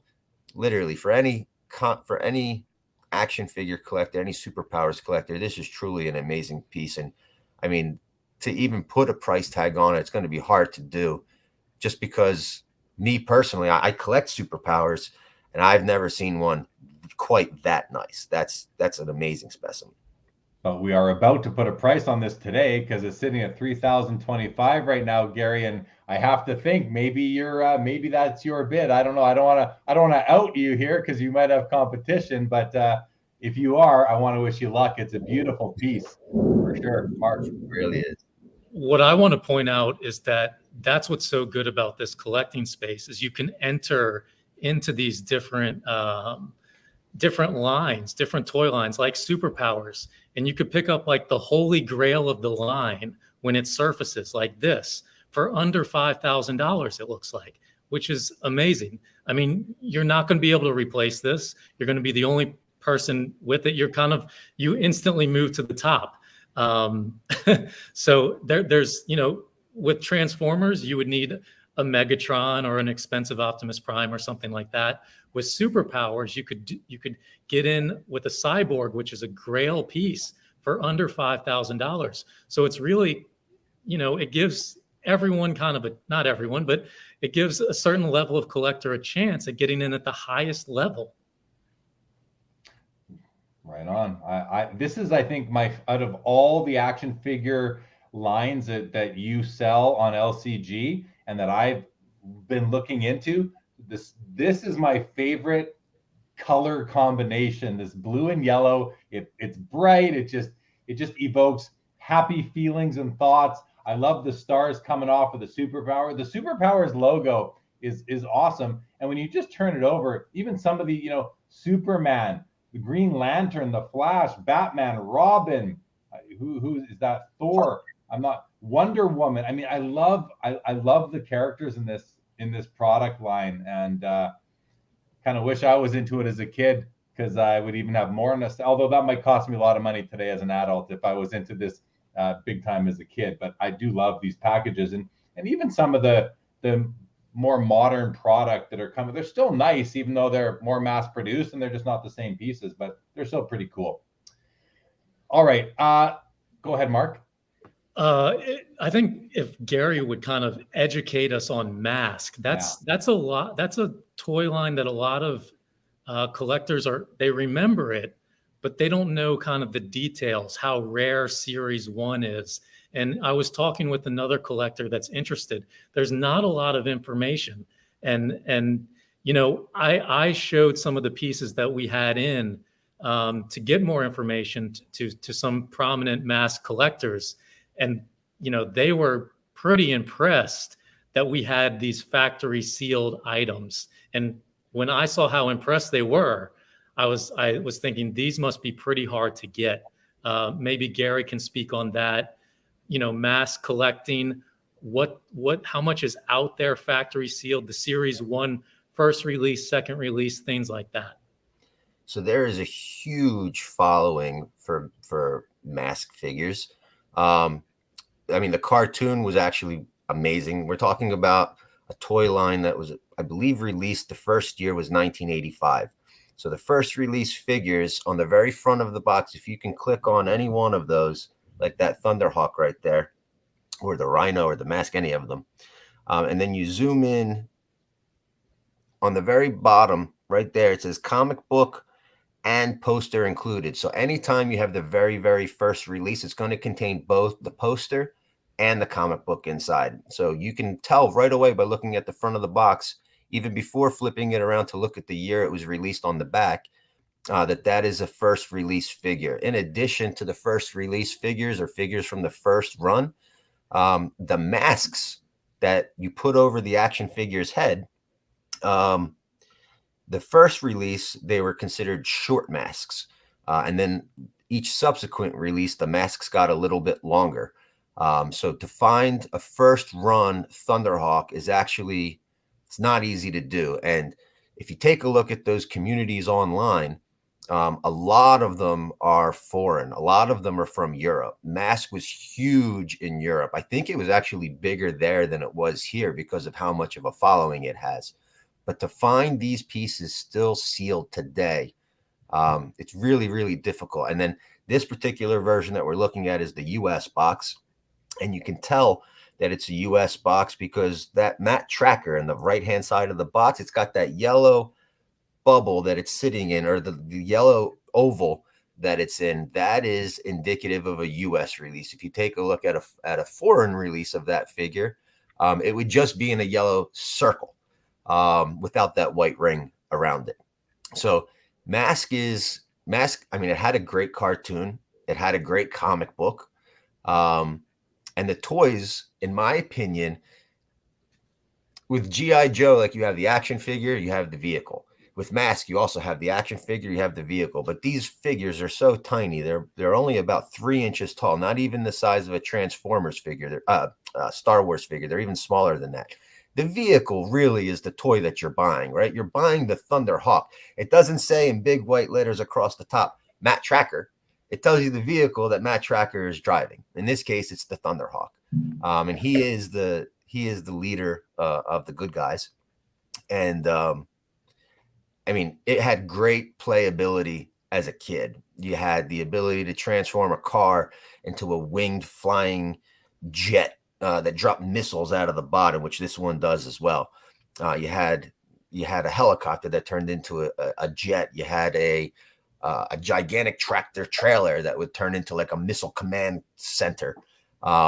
Mask, all in all, is one of the toy lines that I collect. This is an epic piece right here, this Thunderhawk. So are the other offerings. And I'd like to also point out that the Mask Venom Switchblade that is up there, I believe when we started this live, Jeremy, with you, I don't think we had any bids at all on that piece. And just in the last little better than an hour, it's already got 24 bids. That's a huge amount of action for a piece, for any piece in the auction. 24 bids in under an hour. What do you think about that, Mark? I think there were some people watching it all week that waited till the end. I think Gary himself may have had his eye on this one for cheap because the fact that it was so cheap, and if you know about this stuff, how rare it is, how tough it is to get a Switchblade that presents, even though it's a 70, the fact that it's a first release, the fact that it's factory sealed, and it presents really well. The color of the front panel is really strong on this piece. So there were a lot of people kind of watching in the background, and they pounced on it at the end of regulation, and then during extended, I guess it got some action too. But there's collectors just waiting for this type of Mask stuff to surface. I mean, it takes years. One collector was telling me the last Rhino that he saw was on eBay in 2019, the last factory sealed Rhino. And he said the last Thunderhawk was even before that. So they are out there, but they just don't hit the market. So hopefully some of these sales will bring some to the market so some collectors have a shot at putting them in their collections, because a lot of this stuff is just buried. You can't get it. Yeah, and just to add on to that as well, I too was in the market for a Rhino at one point in time, and seeing one in the condition that you want when it pops up on eBay is one thing. Winning it is a whole nother thing. But even in the situation where you have won something, buying from eBay and winning doesn't necessarily mean that the seller is going to ship it. I've had multiple winning bids on a Rhino where the very next day I'm just praying that I get a tracking number, but instead I get a canceled auction notice stating that, it just didn't go for as much as he was expecting it to go for, what am I supposed to do in that sense? All I can do is leave a negative feedback, but you don't have to worry about that with LCG. They're shipping it. You're going to get your item. Dexflow makes a comment here. It says, always thought Mask was cool, even though I never owned a toy or remembered the cartoon. I'm similar, fellas, in that I never owned a Mask toy, but I feel like I remember the cartoon from the 80s a little bit. Like, it's not a completely foreign concept to me, this Mask and the graphics, but I don't remember it well. I remember maybe seeing ads for the cartoon, but not watching them myself. And if I remember correctly, I think He-Man Masters of the Universe was literally created to sell toys. The cartoon was created to sell the toys, which were created to compete with Star Wars, Kenner versus Hasbro or whatever it was. And now, and I learned this on the Toys That Built America, that series of shows, but was Mask the same thing, Gary? Like Masters of the Universe, was Mask a toy line that was made simply for the purpose of selling toys, and then the cartoon supported that, or did Mask originate based on some other reason or strategy? So that really is a great question, Jeremy. And to be honest with you, I don't know which one came first, the cartoon or the action figure. I guess until we have another episode of the Toys That Made Us, when they feature Mask, maybe we'll get to the bottom of it. But as of right now, you're absolutely accurate in your statement when you said that the toys came out first and then the cartoon or the Filmation cartoon came out to sell the toys. 100% accurate. I do know, going back now and watching the cartoon Masters of the Universe with my children, it does not stand the test of time. It is not as good as I remember it from back in the day when I was a child. But playing with the action figures, there's just nothing that can replace that feeling, remembering yourself as a kid. However, with Mask, that cartoon does hold up. I watched that cartoon with my kids, and it's great. The Mask cartoon is wonderful. The Thundercats cartoon is wonderful. G.I. Joe is a fantastic cartoon as well. I don't know. I know that you play with your nephew. Is that correct? My son. Your son with the Star Wars figures. Yeah. So does he watch the Star Wars cartoons? Well, he started to, he'll watch it on Disney. He'll watch the cartoons, and anytime, like, his favorite is BB-8. Daddy, BB-8, come look. I have to come look and see BB-8, or he'll see Ewoks or Jawas, or Daddy, what's that guy's name? Like, literally, I'm searching on Google for names. Like, his favorite Star Wars figure is some bounty hunter named Bosk. B-O-S-S-K happens to be his favorite character he has. But he's always asking me, Daddy, who's your favorite Star Wars character? Is Yoda a good guy? Today he asked me, is Yoda a good guy or a bad guy? Because he likes the characters and the figures before watching anything. So I'm just really excited for when he gets a bit older to watch the Star Wars trilogies with him for the first time. He's only 4, so, but he loves stuff. My in-laws were just in town. They had to bring him a Chewbacca and a C-3PO. That's what he wants. Gary, it's hilarious. Like I said, never seen the movies, has watched very limited Star Wars content on TV or his iPad or wherever, but he knows all the characters now. He knows them all. He knows Greedo. He knows Han Solo, Obi-Wan Kenobi, Stormtroopers, Imperial Guards, Emperor Palpatine. I think it's hilarious, and I get a big kick out of it. But I must say, it's like the most exciting thing for me because, my kids they'll see me watching hockey or basketball on TV. Which is our team? They'll say the red or the white guys, and I'll tell them. But I feel like there's so much more excitement. And my son went through superheroes. Now he's on to Star Wars. I'm so excited about enjoying that with him. And it's going to be so much fun. It's awesome. All right. Okay, so we're looking at Mask here. There's the 4 Mask items in the auction here in the LCG Summer Premiere: the Rhino, the Switchblade, the Thunderhawk, and the Firecracker. Let's go back now to this main page, sorted by recent bids. We haven't hit refresh in a while. I'm going to start writing down when we last hit refresh, just so we can have that tracker. So right now it is 6:09 p.m. Eastern. We're an hour and 10 minutes into extended bidding. Let's hit refresh. Lot number 98, the last one to get a bid. Last time we refreshed. Let's scroll down to find Chewbacca. Oh, wow, there's been lots of bids. Oh, there is Chewbacca right here. So we've got bids. Rhino has had a bid. We were talking about it. Star Wars VHS has had a bid, as has ET up to 518. Castle Grayskull has had a bid.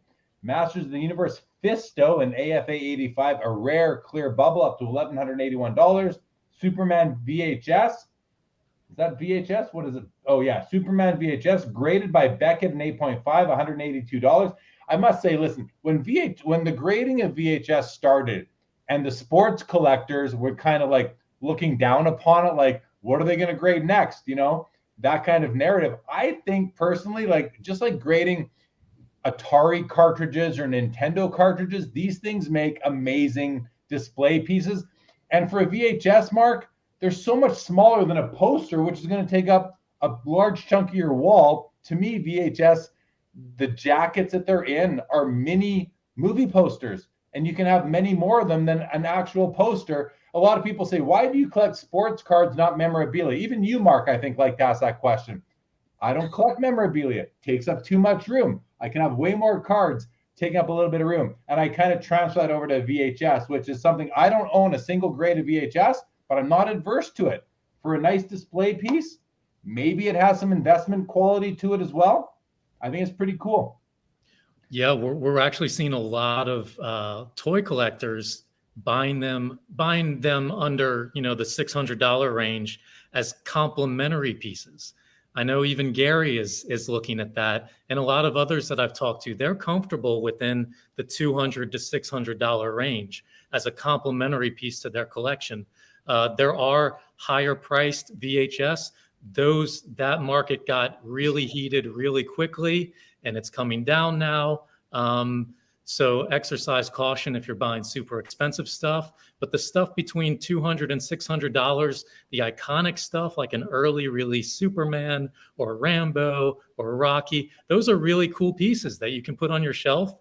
They're not going to cost you an arm and a leg. And we're seeing a lot of crossover bids into that. Absolutely. Yeah, I think it's really cool. I was just scrolling up the more recent bids again here.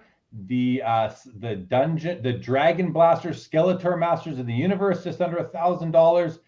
The FX7. Now this is a character I've seen, but it's not to me not a popular Star Wars figure, but definitely must be a rare one. I have to think, Mark. What do you know about FX7, if anything? Not too much. Well, $258. So likely rare. The bubble seems yellowing to me. Might be indicative of the 80 grade by AFA, and maybe even the low price of $258 right now. Power Glide Transformers up to $389.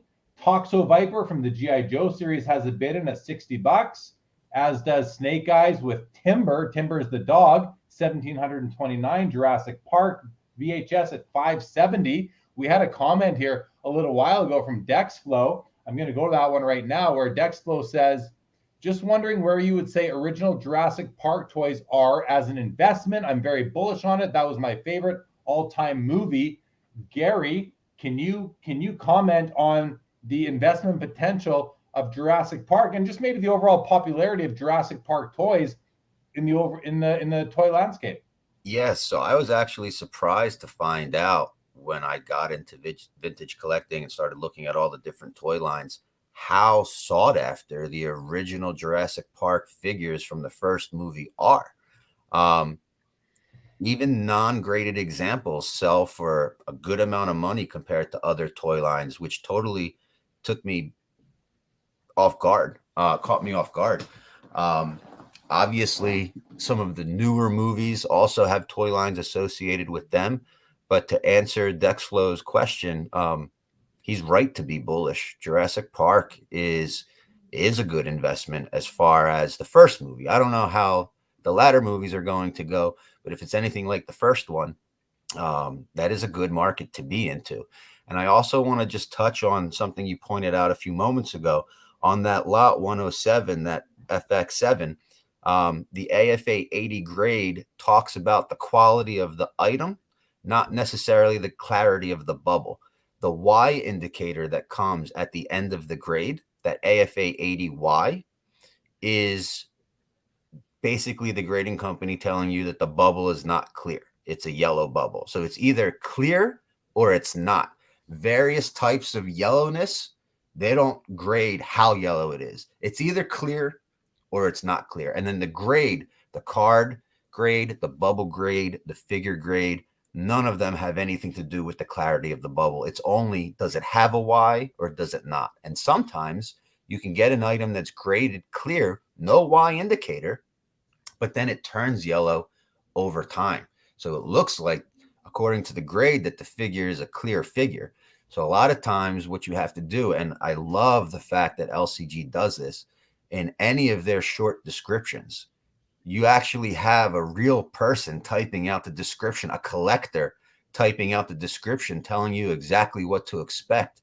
Especially with GI Joes, you really want to get a good understanding of how tight the legs are, because they have a rubber band inside that attaches the bottom half of the figure to the top half of the figure. So LCG does a phenomenal job in basically describing not only the condition of the figure or the mock, but how loose the legs are, how yellow the bubble is. Is it this? Is it that? Is it the other thing? And not, unlike any other auction house, and I won't name any of them, but nobody provides better descriptions in the entire toy collecting community than LCG. I'm telling you firsthand as a fact. Yeah, one of our goals was to present it from the eyes of a collector. And what some of these companies did is they just accepted a whole bunch of items and put them out there with no descriptions. And sometimes you can't tell what the item is unless you're holding it in hand, even if you have nice pictures. So what's important to Transformers? Well, the tape on both sides, the edges, is there edge wear, the flap crease on the back. That's specific to Transformers. What's important to MOTU, to Masters of the Universe? The clarity of the bubble, the card, does it have creases? Does it have veins? All of that, for the most part, is explained in our descriptions. And so there's no surprises when you get your piece. It is how it's described and as it's pictured. So collectors take both into account and are able to make a good decision. But I wanted to take a minute with Gary. When I first got into this, Masters of the Universe appealed to me. And I got on eBay and looked for some of my favorite pieces. And I just was buying based on grade. I'd see an AFA 80 or an 85, and I would think it's good. And every single Tila or Manny faces I would see, or you name the figure, especially from series 1 through series 3, every single one of them was yellow. And I didn't think anything of it because that's all that was on eBay. There was no basis of comparison. So when you go to LCG and you see 20 different figures crystal clear and you don't know what the market really is, you think that's the norm. That is not the norm. What we have in this auction is a world-class collection that probably took over a decade to amass. AFA 85 and clear. Gary can speak of how difficult it is to get these figures with the clear bubble.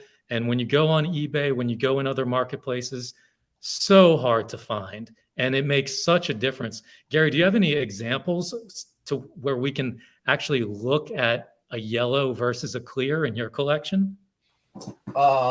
So I can show you clears for sure. Let me see. Yeah, I do. Jeremy, if you see these side by side, it is night and day. And when you see that, you will want to collect clear, even though it's a premium. I mean, I believe it. It's night and day. Just from following these two auctions that we've been working together here, Mark, I can definitely see it. And there's no doubt that a yellow bubble, although sometimes necessary because there are no clear ones, it definitely takes away from the overall presentation. You can tell that it's not the way it was intended to be, but you still might need it if that's what you collect. So definitely, Gary, should we put the spotlight on you and let's see the difference? Sure. So right off the bat, I mean, you guys have already touched on it before that the clear bubbles, because they're so hard to find, do yield a significant premium. And I heard you guys talking about it before on the previous watch party how much of a multiplier that is. And it could get 4, 6, 8 times the cost of the actual figure, just based on whether or not that bubble is clear. So here's 2 figures, exactly the same figure, exactly the same card back, exactly the same comic. One is crystal clear. I'm sorry about the glare. And one has a slightly yellow tint. If you put them up against each other, you can see the difference between one and the other one. Is that coming through on the camera? Yeah, we can see that. You look at the left, you can see that the figure is in a yellow bubble, and the one on the now he's on the right. The one on the right is in a yellow bubble. Yeah, you can definitely see it. It's a little tough with the glare, but we can definitely see it, Gary. So when you have one of these figures sitting on your shelf, and sometimes you don't have the ability to choose the clear one over the yellow one. Sometimes the figures are so rare that you have to just get whatever you can get. And believe it or not, this is actually one of those figures. It's very difficult to find a nice clear example of a faker on an 8-back card. So the cards are exactly the same, and this variation of comic book is exactly the same. But again, the fact that this bubble is clear and this bubble is not, when you have one figure that sits on a shelf amongst a bunch of clear figures and somebody comes in or you're showing it, they don't look at any of the clear ones that you spent all the time and money trying to acquire. Their eyes focus immediately right on the yellow one, the one that you don't want them to see because it stands out. So being able to acquire those pieces and find them in the condition that you want is part of that hunt that we talked about earlier today. Those figures you just showed, you said they're the exact same figure. The figures themselves, they seem to be different colors. One looked like yellow or green. The other one looked blue, I think it was. Is that the yellow, or is that a different figure? No, it's exactly the same figure. Like the one looks green. I'm going to spotlight you again. The one on the right looks green. The one on the left looks blue, but you're telling me that it's not green on the right. It's actually blue behind a yellow bubble. That's correct, because yellow and blue make green, correct? Right. So there you go. There's a perfect example of how collecting plays tricks on the mind. Yeah. Well, wrong. I didn't mean to spotlight myself. 1 second.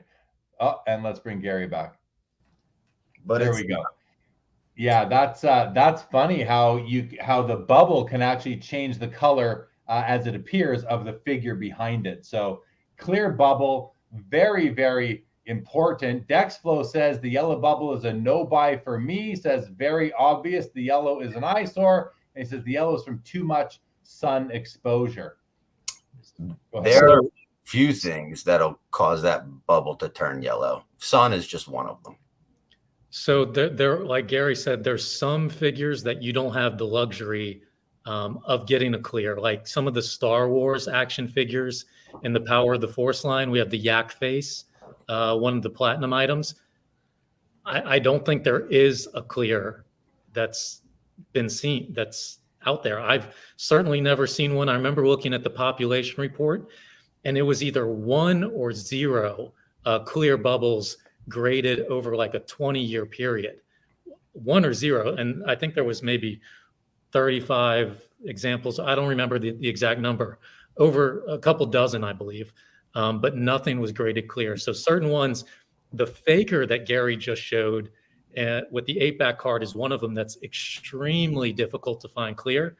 And when you find one, because you've seen so many yellows, the clear, when you find the clear, I mean, it glows out of the card. It's like a special piece. And the Triclops that we have, I don't know, it's in the teens, I think. That one is next to impossible to find with the clear bubble. This bubble's graded a 90. It's crystal clear. It's one of the platinum lot. There it is at the right there, 4,027.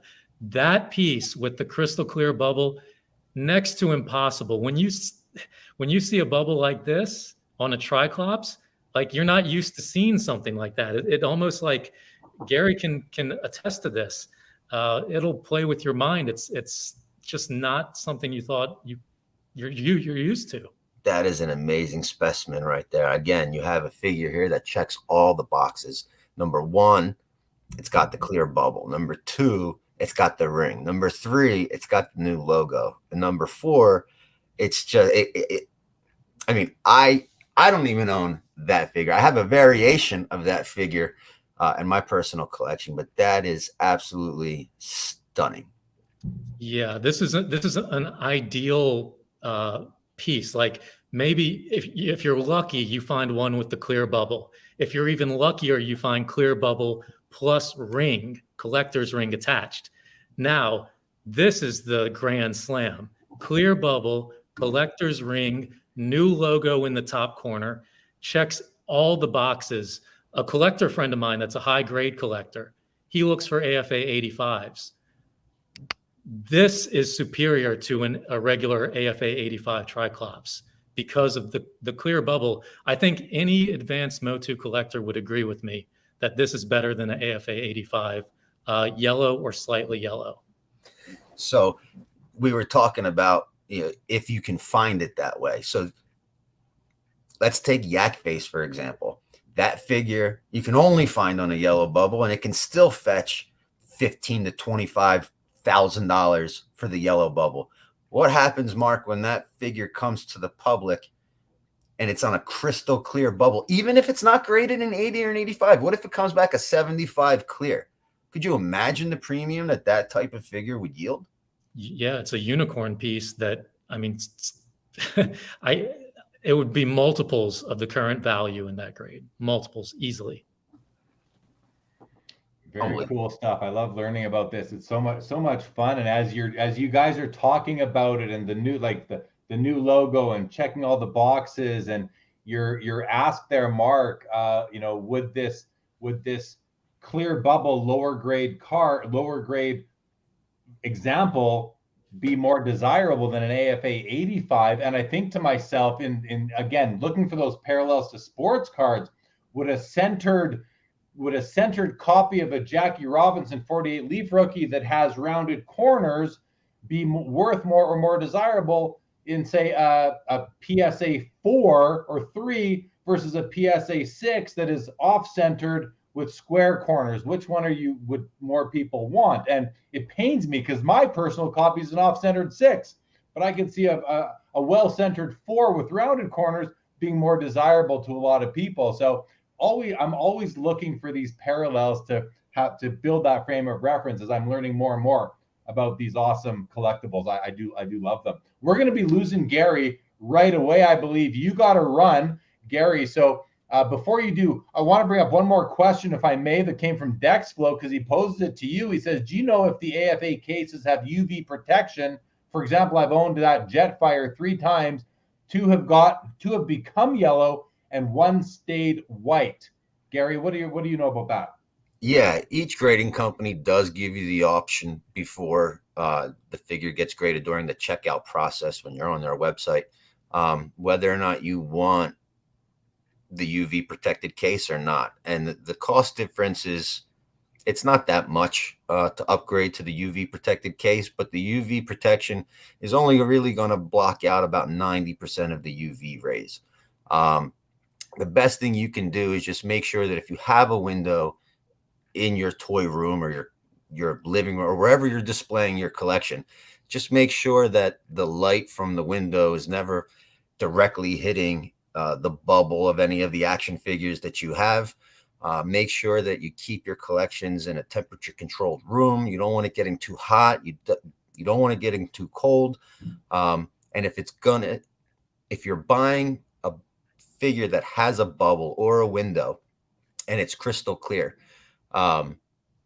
if you keep it out of the sun, you keep it in a temperature controlled room, you'll do everything in your potential to keep that figure from turning yellow. However, some figures that Jetfire alike, if it's going to turn yellow, chances are it probably would have by now on its own. But if it's been clear for the last 35, 40 years and it turned yellow in your possession, chances are you did something incorrectly. But they do offer the UV protection in each of the grading companies. One thing, Jeremy, before Gary goes, when I was getting into this, I didn't know like the different levels of collecting. When I first looked at it, I was looking at grade. Then I learned about the clear bubble, and it's like then what pieces are considered the best, in the collecting community. And what I learned with MOTU, the most valuable pieces, generally speaking, are the gift sets, which I was completely unfamiliar with because it was one that I didn't really ever see. And then when I started talking to, the top collectors, some of them had them, and I found out what prices they paid and was just blown away. I know that 4 or 5 years ago, a collector that we know, Gary, paid 36,000 for a Battle of Eternia with the yellow window. With the yellow window MOTU gift set. This is years ago. Can you talk about the different levels? And I guess the top level is the gift sets for Masters of the Universe. Yeah, so every toy line, including Masters of the Universe, they'll have their action figures, they'll have their vehicles, they'll have their play sets. But in addition to those three categories, there'll also be gift sets. Transformers has some, Star Wars has some, Masters of the Universe has a lot of them. It's typically when you have an action figure packed with a vehicle that doesn't typically sell that way. It's typically you can buy the figure individually or you can buy the vehicle individually. And when we say gift set, it's when you get a figure and a vehicle combined. Here's one as an example. So this is a He-Man Wind Raider gift set. There is a Wind Raider that LCG currently has available for auction. And they've sold He-Mans before in the past, but to find the combination He-Man and Wind Raider gift set is a very special thing. And again, I was fortunate enough to find this one with a clear window. However, if I was able to find this one only with the yellow window, I'm still buying it. None of my individual mocks have yellow bubbles. They're all clear. But some of my gift sets do have yellow bubbles. My He-Man Battle Cat has a yellow bubble. My Skeletor Panther has a yellow bubble because sometimes finding the item, sometimes you just can't find the item. So you'll take whatever example you'll get. One of my gift sets is graded a 60. Displays like a 75 or 80, but I just can't find another one. Nobody I know has one. They're not showing up on eBay. They're not showing up on any of the auction houses. So sometimes you just have to, if that's your collecting focus, you just have to get what you can at whatever price it is. And as Mark mentioned, our one collector friend did spend north of $30,000 on a Masters of the Universe gift set when most mocks could never yield that type of number. But the gift sets are truly, they are a collector's dream. They are the rarest of the rare. They're incredibly hard to find. If the Wind Raider came out in this series and the He-Man came out in this series, the gift set or the combination box item, the figure and vehicle together, wouldn't come out for waves later. So yes, those are an example of what we talked about where, are the figures that came out later on in the line, are they worth more or are they worth less? Again, it always depends on the figure, but just sometimes it's better to find an item and have it in any condition than it is to try to hold out for the best example. Sometimes you're not going to find a best example. What you just showed us, the He-Man Wind Raider, if somebody offered you 20,000, would you take it for that piece? I'm not letting go of this because I have almost that much invested in this piece. So if I took the $20,000 for this item and I wanted to go replace it, I just wouldn't be able to find the replacement. So while I'm still collecting, while I'm still considering myself as a collector, 20 grand just wouldn't do it. Do I have a magic number? Do I have a not for sale price? I do. But again, there's a multiplier attached to it, and it's got to be at least 2 times what I paid for it. Otherwise, why am I collecting? I might as well just get rid of everything. Yeah, they're just irreplaceable pieces, and we have several in the auction, not gift sets, but other places that if you don't get them now, you're going to wait years to get them. The GI Joe Viper glider and some others that Jeremy and I will go over. But with MOTU, the gift sets I found to be extremely difficult to find, extremely expensive when you do find them. And you don't really appreciate them until you get them in hand, because the box art on these things is amazing. And they're a lot bigger than you think they would be. So the display value is really, really nice. And that's why I think the price being paid for these things, collectors that are paying this, they know about this stuff. Those that are not exposed, they don't know as much. So I'm glad that Gary can show us an example to kind of get us, introduce it to us, because they are really special pieces.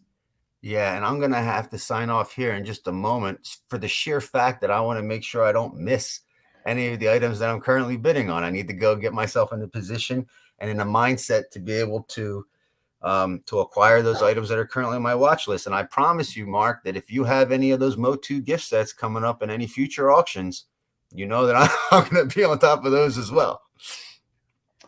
All right. Well, thank you. Yeah, Thank you Gary. so much, Jeremy. Gary, just want to say it's been an absolute pleasure having you on today, and really learned a lot from you. So thanks so much. Good luck with the bidding, and perhaps we'll see you on a future episode of LCG Auctions Live here. So thank you so much. Thank you, guys. Take care. All right.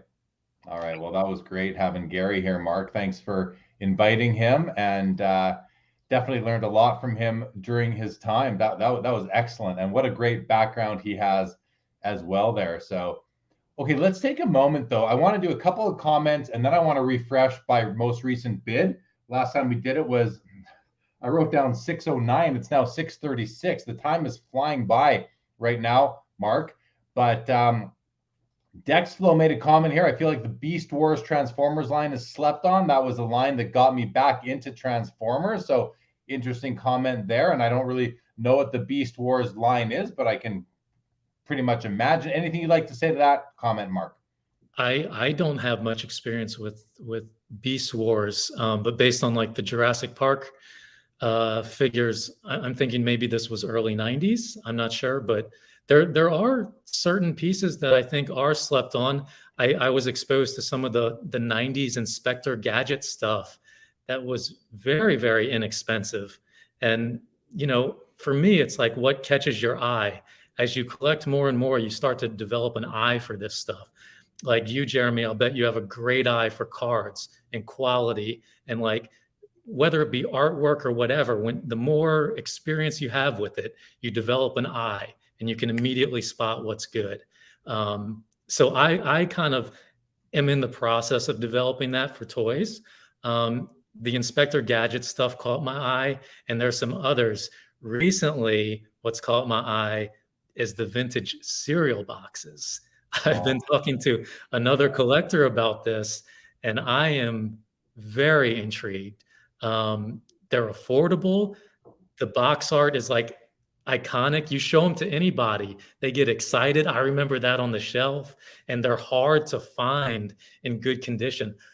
They don't have like, you know, the grading attached. The collectability isn't like as buttoned up as would be ideal for values to go whatever. But if that were to happen, I think you're talking about some valuable pieces. I've been trying to locate the first Count Chocula and the first, you know, all the major kind of things I've been looking for personally.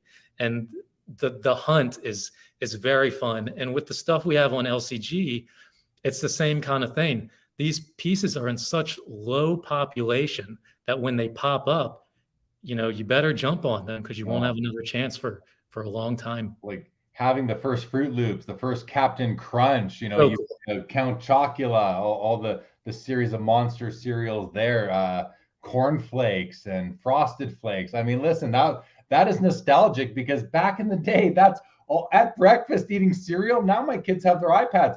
Back then, all I had was the back of the cereal box. That's it. You know, oh my God, talk about nostalgia right there. Well, good comment from Dexflow. Lawrence Carpenter says, props to Mark for setting up LCG. No mean feat making a success out of an auction company. You need consigners to take a leap of faith at the start. Well done. Certainly echo those sentiments, Lawrence Carpenter, memorabilia expert. Thank you for the very nice comment there for Mark and LCG. Okay, I'm just going to scan the comments here really quickly. Dexflow says, this must be eye-opening for Jeremy, that's me, as a sports card guy hearing these big numbers. Well, I can tell you, Dexflow, this is the second time that I've worked with LCG and Mark. So it is eye-opening, but I'm desensitized to it. I'd seen some crazy prices, like in the thousands and tens of thousands of dollars on action figures before. So it's not that eye-opening anymore, but it just continues to reinforce for me just how passionate the collectors are. The power of nostalgia is common from sports cards to toys, to comic books and other things. So I certainly understand it. Mark, anything to say on that? Yeah, I mean, the collector base is so strong. There's so very few guys that are like just trying to buy something and flip it. Now, you may get in a situation where somebody needs money and they maybe overextended themselves and they have to sell it. That of course that happens. But these top pieces, they're going to top collectors, and their top collectors are after these pieces, and that's why they pay so much money for them, because they're so hard to get. The population of them is just so crazy. I'm after we finish with the questions, we'll go over some with Jeremy that, like, if you don't get them now, you're not going to get them. You're not going to get them. Not going to find them ever. Yeah. Brandon here says, Mark, what years of post cereal box cards are you referring to? And he's not talking about cards. He's only referring to the boxes themselves. So what years are we talking about? The 60s, the 70s? When did these cereal boxes come out? I mean, what appeals to me, I just bought the first Nintendo cereal box from 1988, and it was like $500, and I probably overpaid. I did buy it now without really looking around or anything, but I know it was like, it's pretty hard to find in that condition. And if I lose $500, I lose $500. But to me, it's a super cool piece. And what appeals to me is the stuff I remember as a kid, the stuff from the 80s. So I remember all the Monster cereals, and I remember the Nintendo cereal, and there's the C-3PO cereal, the Donkey Kong cereal. Jeremy will remember all of that. And what I found is there's like a little bit of a crossover with toys, where like the MOTU toys, the series 3 and on, they have like we pointed out with the Triclops, it's got a new NED-B in the top corner. It says new in yellow. We call it a new logo. If you look at the cereal boxes, the first releases will have a new logo. So it parallels how the toys were released. So you can kind of look for that. It's very hard to navigate because there's a lot of releases. But if you look for the new logo, you know that's first or very early, and you can kind of go that way. But like Count Chocula, the early Monster cereals, they go back to the early 70s, but they look very similar to the boxes from the 80s. So to me, that's way more appealing than like a Cheerios box that is a lot more plain from the 1930s. That doesn't appeal to me personally as much. Yeah. So that's just something that I've dived into within the last couple of weeks that I'm very intrigued with. Yeah, I love it. I do. I can get behind that, Mark, for sure. Brandon says, Jeremy, any luck on post-cereal box cards? I have 4 Roger Maris from 1961. Brandon, no luck on it. I'll just be honest. I don't have any interest in those at all. They've never interested me. I prefer more mainstream sports cards like Topps that came out of regular packs, but there is a segment of collectors who like that food issue stuff, but I don't have any interest in it myself, Brandon. But if you do, I wish you the best and good luck finding everything that you are looking for. Okay, Mark, let's go back to this screen. Let's do a refresh. The last time we refreshed by recent bids, we had lot number 88. So let's see what's happened since then. Is this auction slowing down? Is it continuing? I'm looking for lot number 88. There it is right there. Now, this might not be perfect. There could have been a couple of bids here, but we've had bids on Star Wars figures, the Indiana Jones VHS tape right there, rewind grading. You got the Jawa is up to 18,505. You had I think the estimate was closer to 30,000 plus on this one. So what do you think's happening here? Why aren't we seeing a higher bid on this one yet, Mark? It's just where the market is, and it's going to be, this stuff is going to settle whatever the market is. There's no reserves on any item in the entire auction. It'll sell for either the opening or it's not going to sell. So we get a really clear, honest indicator of where the market is. Our bidders are, I would say, as thoroughly vetted as any other company does. There's multiple layers of kind of security that we go through, and our unpaid lots in totality over several years is less than $10,000 total, which is amazing for an auction company. So this stuff is getting paid for. We have a strong collector base, and you know, it's something to look forward to. 2-3 times a year we have these auctions, and it's something that we can get all the good stuff together and really get collectors excited about. One other thing, Jeremy, we were doing a special in-auction promotion, a consignment promotion, and a lot of collectors took advantage of it, where you can agree to consign items to the following auction in exchange for basically bidding credit into this auction.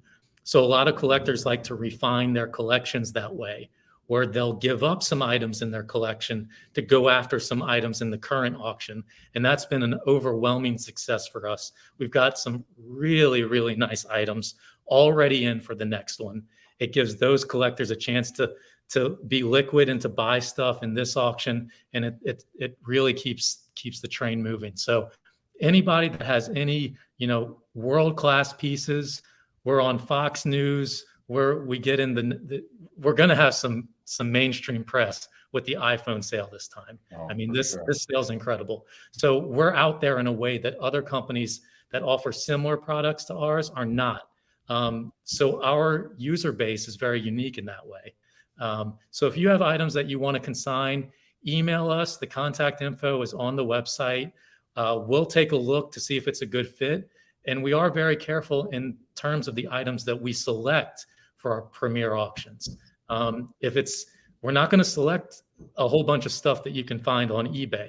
We want special stuff, and we want to present a special auction for all of our collectors.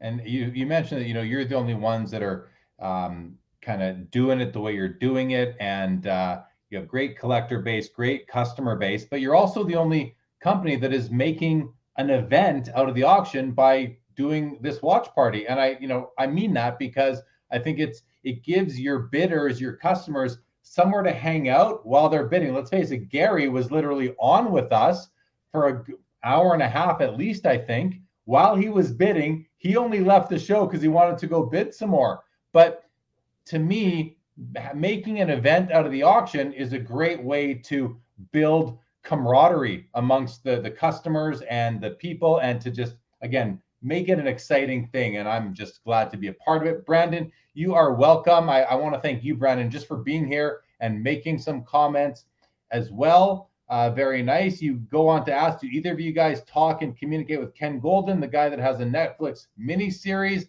I certainly have communication with Ken Golden, via text message and email every so often. He's been on my show a couple times in the past. You can search on YouTube for Sports Cards Live Ken Golden. He's been on with me twice, I believe.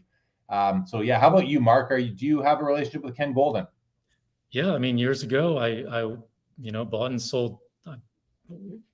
sold sports memorabilia for over 10 years. So I participated in I saw him in 2012 when they had the first auction. When they were just up and coming, they did 800,000 in the very first year, and look what they've grown to. So he's done a great job in marketing, and he's done a great job in what he's been able to put out there. His Honus Wagner sale, I believe, was really the sale that put him on the map as an auction company to compete with the big boys, because it's very, very difficult to break into the auction industry. The sports card, or it wasn't even sports card back then. It was the sports memorabilia auction house, and sports cards became a part of his around 2000, a prominent part of his 2018, 2019, 2020. And he's done a great job integrating that. And yeah, I used to communicate with him via text, or when I had a consignment. I sold a big Michael Jordan game worn jersey through him, and we had some dialogue over the phone over it. But yeah, I'm familiar with him. It's been years, but you know, I'm not sure I have a seat at his table these days. Okay. Mark, good to see you, buddy. Says, man, I want to open these toys and play with them. My childhood all in one auction. And Mark, I mean, that's exactly it for me too. And that's why I enjoy doing the non-sports card stuff here on Sports Cards Live, because it's fun. It's just so much fun and educational. And I love here. I wish we had Gary for longer, because I had more questions for him, Mark, and maybe, you know, we can get him on again in the future and I can ask him some more of those questions, because he was so passionate about it. I could tell he's another version of me and many of us, just in the toy collectible category versus sports cards. But Mark at Boston Authentic, good to see you as always. Okay, let's go and refresh that. Oh no, we did that already. Let's do it again one more time, Mark. Let's refresh this one. Lot 56 was the latest. There's been a couple items that have had bids in the last few minutes. So maybe is extended bidding, and you're monitoring it better, Mark. Is it starting to slow down at all? It's kind of been steady for the last hour and a half, kind of trickling in. And what it's been doing is it's extending the clock. But it looks like a bid came in past 7:50 p.m., which means we are going to extend. I'm sorry, 6:50 p.m. So we are going to extend within the next 10 minutes to the lot by lot closing. So we're going to hit the lot by lot closing. Didn't know if it was going to happen, because bidding, it can slow where there's no bids for the 10-minute interval, but we're going to get there. So last time, Jeremy, when we signed off, and some of the items during the second extended period went a little nuts when it got head to head. There was a He-Man battle ram vehicle, which was the best. It's the best example in the hobby. And some prominent collectors were eyeing it, and they were waiting for that second extended period. And I think it went from maybe 8,000 to 20,000. And there's been other items like that, where if these items are irreplaceable, virtually irreplaceable, there can really be a bidding war during the second extended bidding, the lot by lot closing. So it's fun to watch as an outsider. You don't want to necessarily be in it. And, you know, if you win, hopefully you're pleased with it. But if you lose, sometimes you're pleased with losing if it's a high price. Or just the item costs you more money. Maybe you have to go above your budget. That's the nature of an auction. You have to be ready for that. In the last couple of minutes, we've had a bid on the G.I. Joe Cobra, as well as the Darth Vader 12-back, which is a nice AFA 85/90/85. It's up to $14,072. But just to be clear, these do not include the buyer's premium. So these prices plus 20% are what these items will actually sell for. Thank you, Brandon. Appreciate the comment. Says Ken bought any of you guys past collectibles? I don't think Ken's ever bought anything from me. Not sure if it's a privacy issue for Mark to disclose if he's bought from LCG in the past. Probably is, but still appreciate the question, Brandon. I'm going to hit refresh one more time just to see. And there's a bid has come in on the Transformers tracks up to 1,330. So your customers are still bidding, Mark, obviously, and that's going on. Brandon wants to know, Mark, how much did you sell your Michael Jordan jersey for? Please tell me the story if you're willing to. Go ahead, Mark, up to you. Yeah, so there is a story. So somebody contacted me on Facebook. He used to work for the Chicago Bulls, and he had this Michael Jordan jersey, and it had a certificate of authenticity from Upper Deck. The certificate of authenticity said it was a game-worn jersey. This was in the early days of photo matching, I would say. I knew the jersey, as is unmatched, was worth about $20,000. I flew to Chicago, met this guy at the airport, gave him $12,000 in cash. Flew back same day, a couple hours later, and I've done this before with a lot of stuff, but flew back same day. Ended up auctioning off the jersey sometime later. We photo matched it via MyGray to an Indiana Pacers game, and I sold it for $91,500. There you go, Brandon. There's the story you asked for. Very impressive, Mark. Congratulations on that sale. Now, Mark, you were mentioning before that there were some specific items you wanted to look at. So why don't we, I have everything here sorted by lot number. Why don't you or direct me to the category, or if you know the lot number, we can go take a peek at some of these pieces. Yeah, let's start at the top. It'll be interesting to see if the iPhones get any action and extended. I'm not sure if they will. That market is kind of like, it's very hard to predict. So we don't know too much about that. But the toy market, we know, what's very rare, that kind of thing. So lot number one, I think we're going to see some activity. The Megatron. This is a piece that even the top Transformers collectors are missing. They're missing a great example. There's 85s out there that we've identified that have what's called color break along the edge. And we had collectors email us, in fact, asking for additional photos of this item to look at the edge to see if there was that color break. Because if there is, they're not going to pay as much. So this one, both edges do not have the color break. So they do not have any, it's like a white vertical line all the way down the edge, Jeremy. Like, let's say a box was opened. If you opened it, the hinge would bend back and there would be what's called a color break. This is perfect. Now with the lighting, it may appear as if they're, who knows, but we've examined it closely. There's no color break on this. The tape is another issue on this piece. So fragile. This one made it to AFA, made it to us, made it back to us intact. The tape is there. A lot of collectors that have this, even in AFA 85, their tape has been busted off. It's disintegrated over time or something like that. Like I said, even the high-grade pieces, there's problematic issues with it. So to find a piece like this that's sent to the grading company within the last month that came back 85, 85, 85, like it's really mind-blowing as a collector. So to have the opportunity to acquire one is going to be something, and I think there's going to be some collectors looking at lot number one. The next one I see is going to be so number 6 is a pretty iconic piece. Number 6 is the very first release of Snake Eyes. And this piece last sold, this identical piece, it sold in an auction a little over a year ago for over $15,000. This exact piece sold. So here we have it. It's under a shade under 6,000 plus buyer's premium. Again, the comp on it is 15, I believe 15.5. AFA 85, extremely tough to find for the first release of Snake Eyes. This comes in 11 back and 9 back. This is the 9 back. This is the first release. So this is the most iconic G.I. Joe figure. So this one may see some action in extended.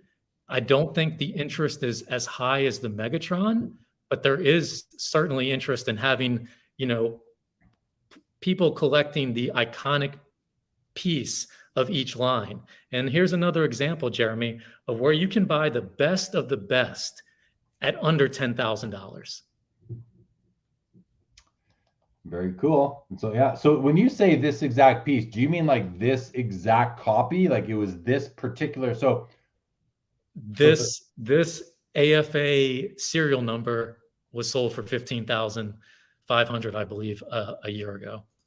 So that buyer, if this is the last bid, that buyer might take a bit of a loss tonight, but someone's going to buy it for cheaper. And that's just where the market's at right now, would be your comments. Yeah. Okay. Yep. Anything else? Oh yeah, on this row, I think the next three are really special items. Number seven could really pop off. I could not even believe this guy had this piece. I mean, this came from like a world-class collection. Gary has this whale. He was looking for factory sealed for years. He was able to acquire an AFA 50. That's what he was able to acquire factory sealed. This is an AFA 85. There's none higher than this. I was told there's one more, so there's two of these. I'll guarantee you the other one is absolutely buried in a black hole collection. I don't think this type of item comes to the market. When it does, it's going to be acquired by a serious collector. And this is the type of piece that collectors are looking at going into the extended bidding period, which has just started. So it's going to be interesting to see what happens with this and with the next one that we're going to talk about, the Cobra Glider. Personally, this is my favorite G.I. Joe. I'll call it a vehicle. It's an early release Cobra piece. It's the Viper Glider. It was extremely fragile. These things just got destroyed. Hardly any of them are kept.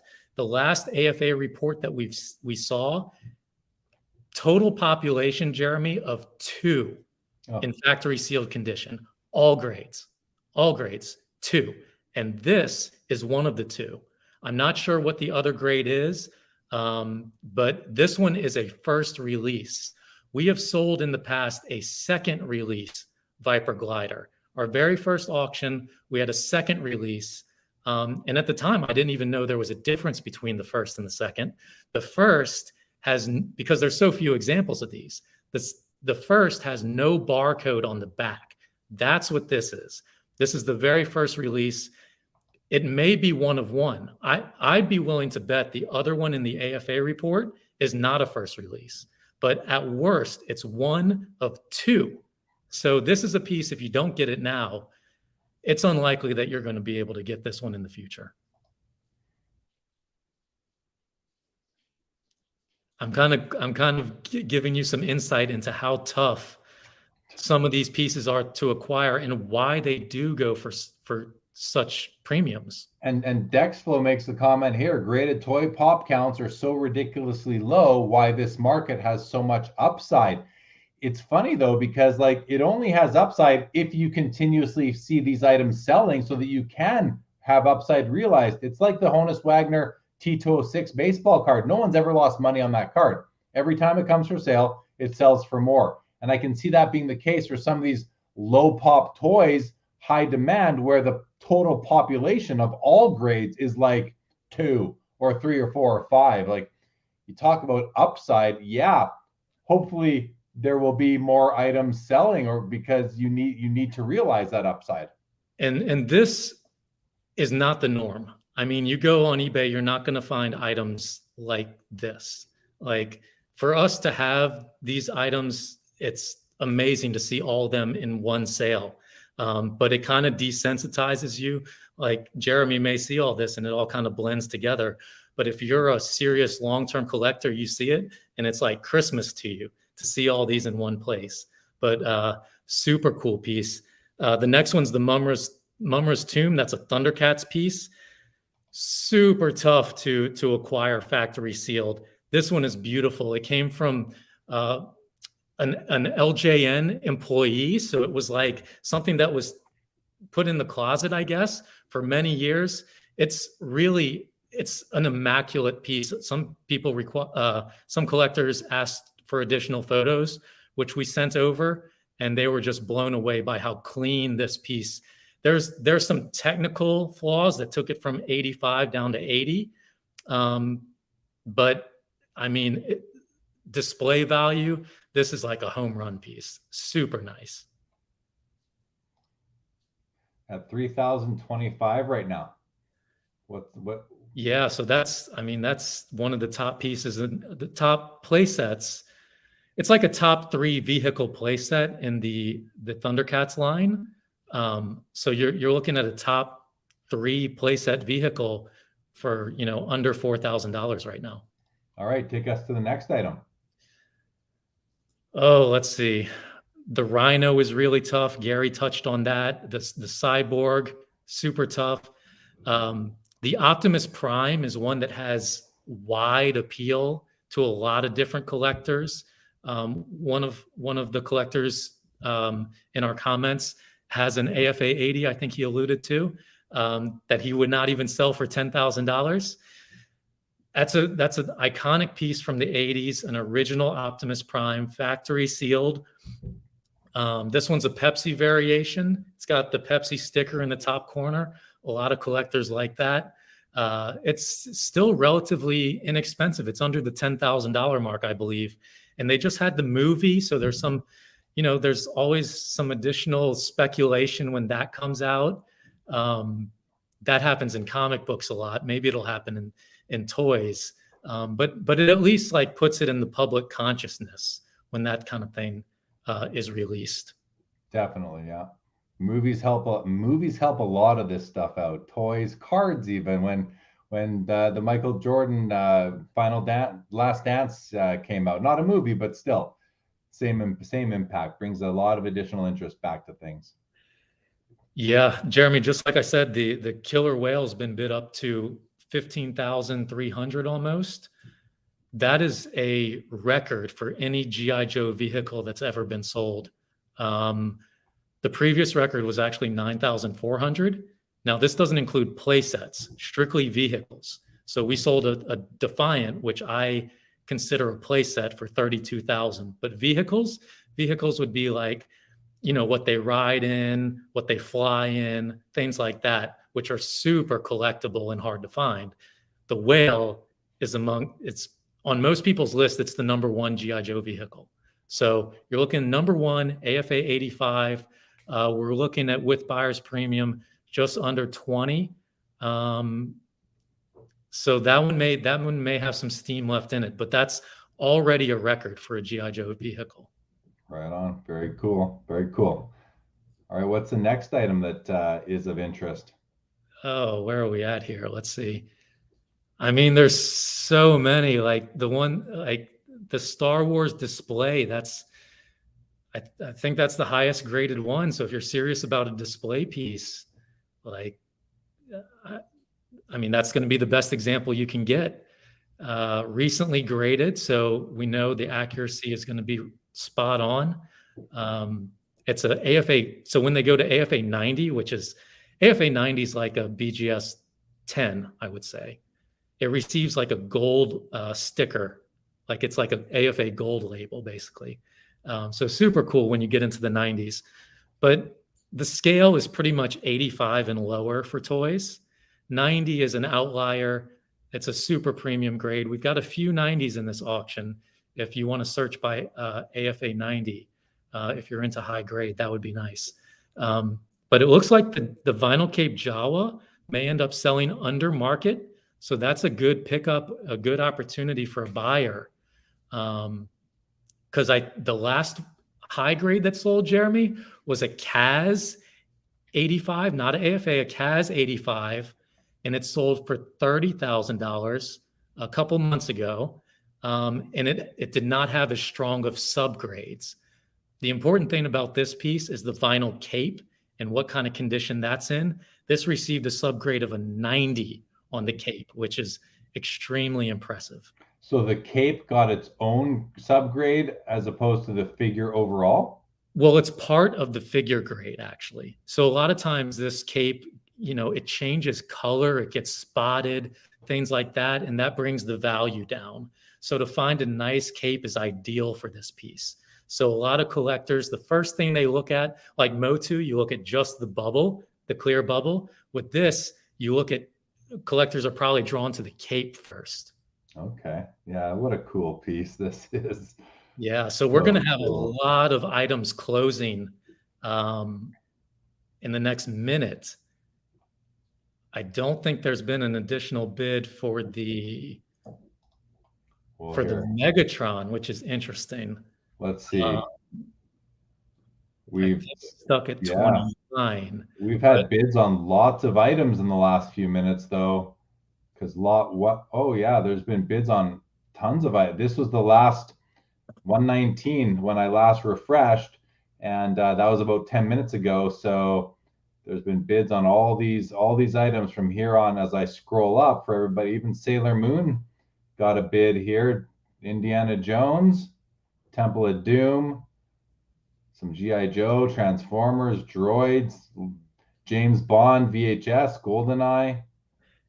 Yeah, the collectors that are experienced in these type of auctions, they set their alarm and they come back at 7, monitor it kind of throughout, and now is when the action happens on key pieces.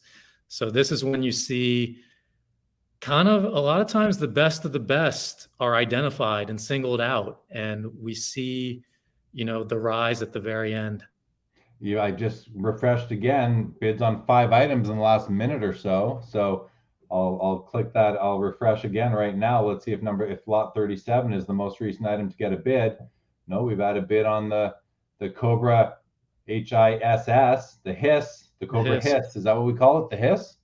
The Hiss, and that's at 37. Yeah, this piece has been advertised by one collector at like $12,000 or something like that. We thought it was worth less than that, quite frankly. But there's just not many opportunities to get it. It's not as rare as like the Viper Glider is. The Viper Glider sealed as a unicorn. Right. If I'm collecting, that's a piece I certainly go for. The Hiss is one that if I miss it, maybe I'll have an opportunity later for it. But there's certain pieces like the Whale and like the Glider and like the Mobat with straight arm Steeler that I'm not gonna. Yeah, there it is. That one is one that serious collectors have identified. It's like tier 1A, Jeremy, in terms of rarity and desirability. Right. Well, lot 56 being the Hiss, the last item to get a bid. I've hit refresh a couple times. It's still sitting there, so we will see. It's now 7:11 p.m. Eastern. So is there a way for us to understand how many lots are still alive out of the 165 from the auction tonight? Right. So go to sort by. I believe we'll be able to determine that.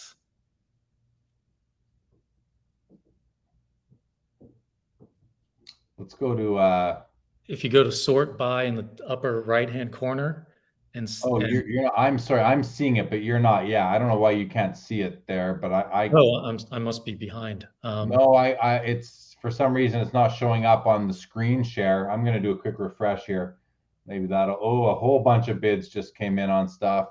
Yeah, the sort by it's not showing on my screen share, but I'm definitely clicking on it where I am here. But bunch of Masters of the Universe just got bids here again. Someone's trying to scoop away all of them, it looks like. Yeah, a lot of those looked like they were kind of under market. So you're gonna have some value buyers.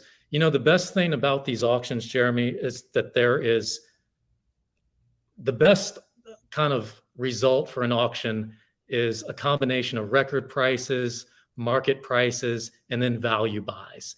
That gives something for everybody. And a lot of collectors, they send in 5 items, 10 items, 15 items, because then you spread your risk. You may have market value on 1, 2, 3. You may lose on 1, but then you may hit a home run. And when you hit the home run, it makes up for so much of everything else. And that's the whole strategy in consignments. We have very, very few consigners that consign just 1 item or 2 items. Makes sense. Yeah, you want to be balanced at the end of the day. I just refreshed and we had 4 more items to get bids. These 4 right here. Hit it again, 116. We've had a couple more G.I. Joe bids come in the last minute. So there are people actively bidding right now, Mark. Gary Barrick says, nice sale on the Megatron. Glad I have an 85 pre-rub. So congrats, Gary, on having an 85 pre-rub. And congrats. I guess the Megatron is now officially sold. There were no bids for that 10-minute period. Let's have a look. Let's go. So the Megatron, I think, is going to go till 7:16. So the clock is ticking down on that one for another 2 minutes. Oh, there, it got another bid, so it's been extended. So Jeremy, this is an auction record sale for any Transformer on record.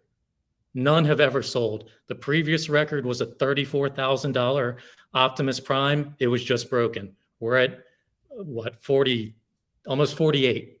Almost 48. Your auction estimate was 20 to 40 on the high side, and it's now 40 plus buyer's premium. So Dexflow is impressed, says 40K. Wow. Yep, no doubt. That's pretty cool for sure. Jawa, I think, is still at 18,505. Let's hit a quick refresh. Yep. Oh, Jawa sold. Jawa is sold for 18,505 plus buyer's premium. So somebody got a good deal on that one relative to the last sale. But again, that's where the market's at this time, is how it seems. All right, let's go back to here. Let's hit refresh again. 56 was the last lot to get a bid. And it looks like we've now seen 2 more MOTU Masters of the Universe bids come in on the Man-at-Arms and the Ninjor. So very, very cool there. Dexflow says, as an owner of 6 Transformer AFA vehicles, all 80 or higher, very happy to see this. There you go, Dexflow. Congratulations. So yeah. I just got a call from the winner of the iPhone. I got a text message. So very exciting. It is closed, I believe. The big iPhone at 158, 644 has sold. The winner has reached out to you already? The winner has reached out. She wanted to confirm that it was closed. It's done. It's done. So incredible sale. This one's going to get some publicity and press. I mean, this exceeded the $100,000 high estimate. You know, it's different than the others. It's the 4G. It's in great shape. It comes from a member of the Apple engineering team from 2007. This is going to create some interest in iPhones, I think, Jeremy. A renewed interest.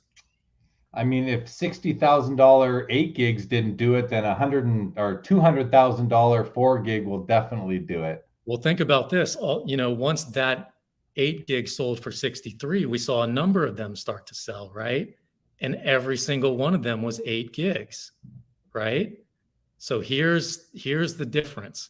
Which one is going to climb over the others in terms of collectability? And as a collector, we're always trying to identify, what features make it unique, which one is rarer, all of that.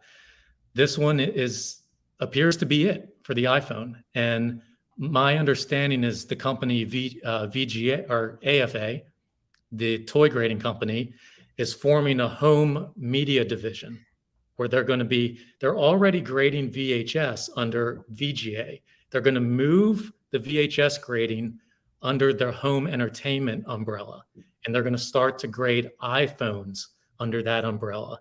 That's going to be coming in the next couple months from what I've been told. So that may create some renewed interest when we have this professionally graded.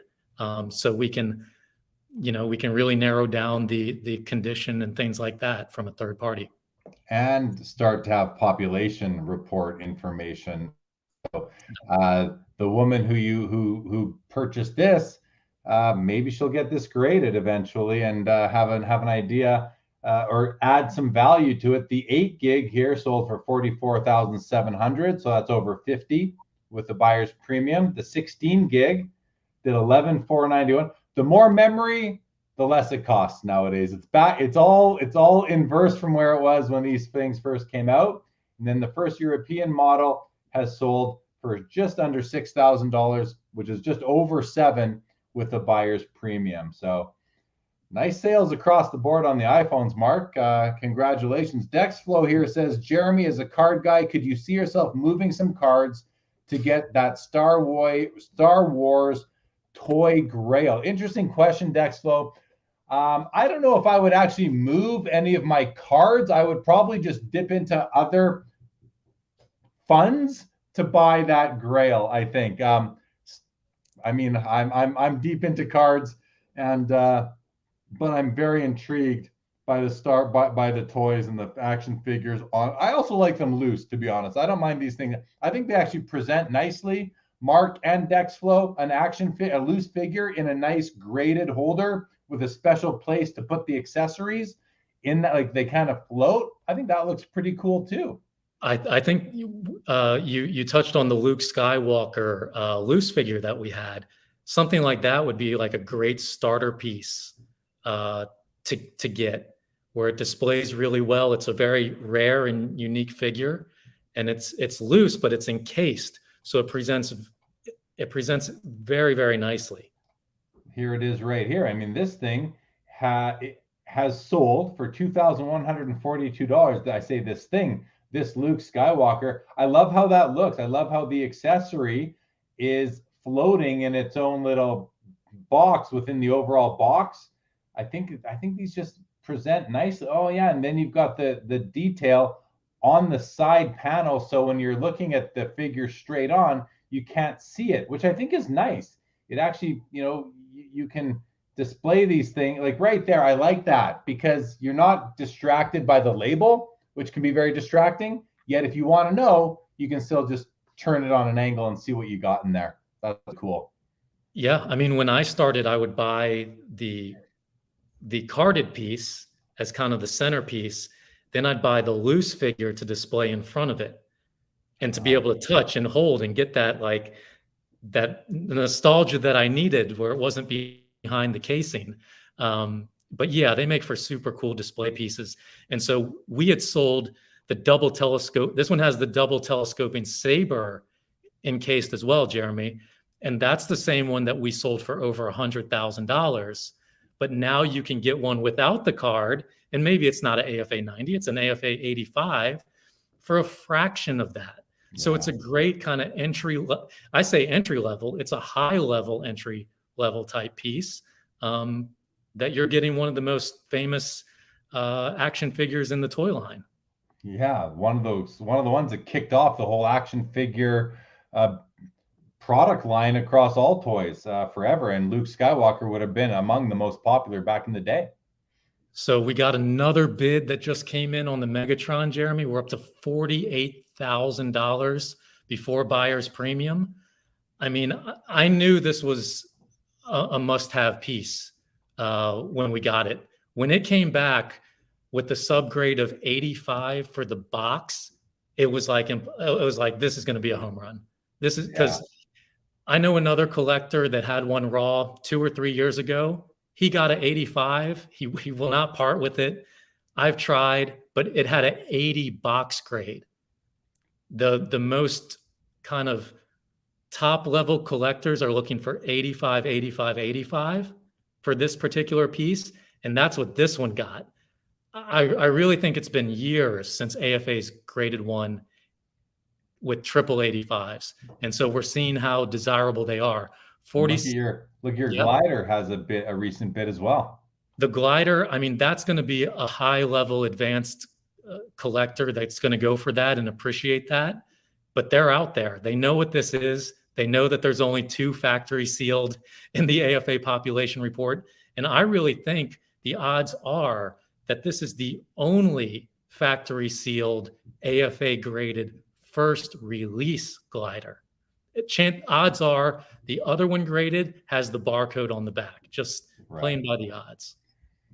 Yeah, very cool, Mark. I mean, 48,000 plus another just shy of 10,000. This is almost a $60,000 item here, this Megatron. And I love the fact that you can see the original price tag still on it.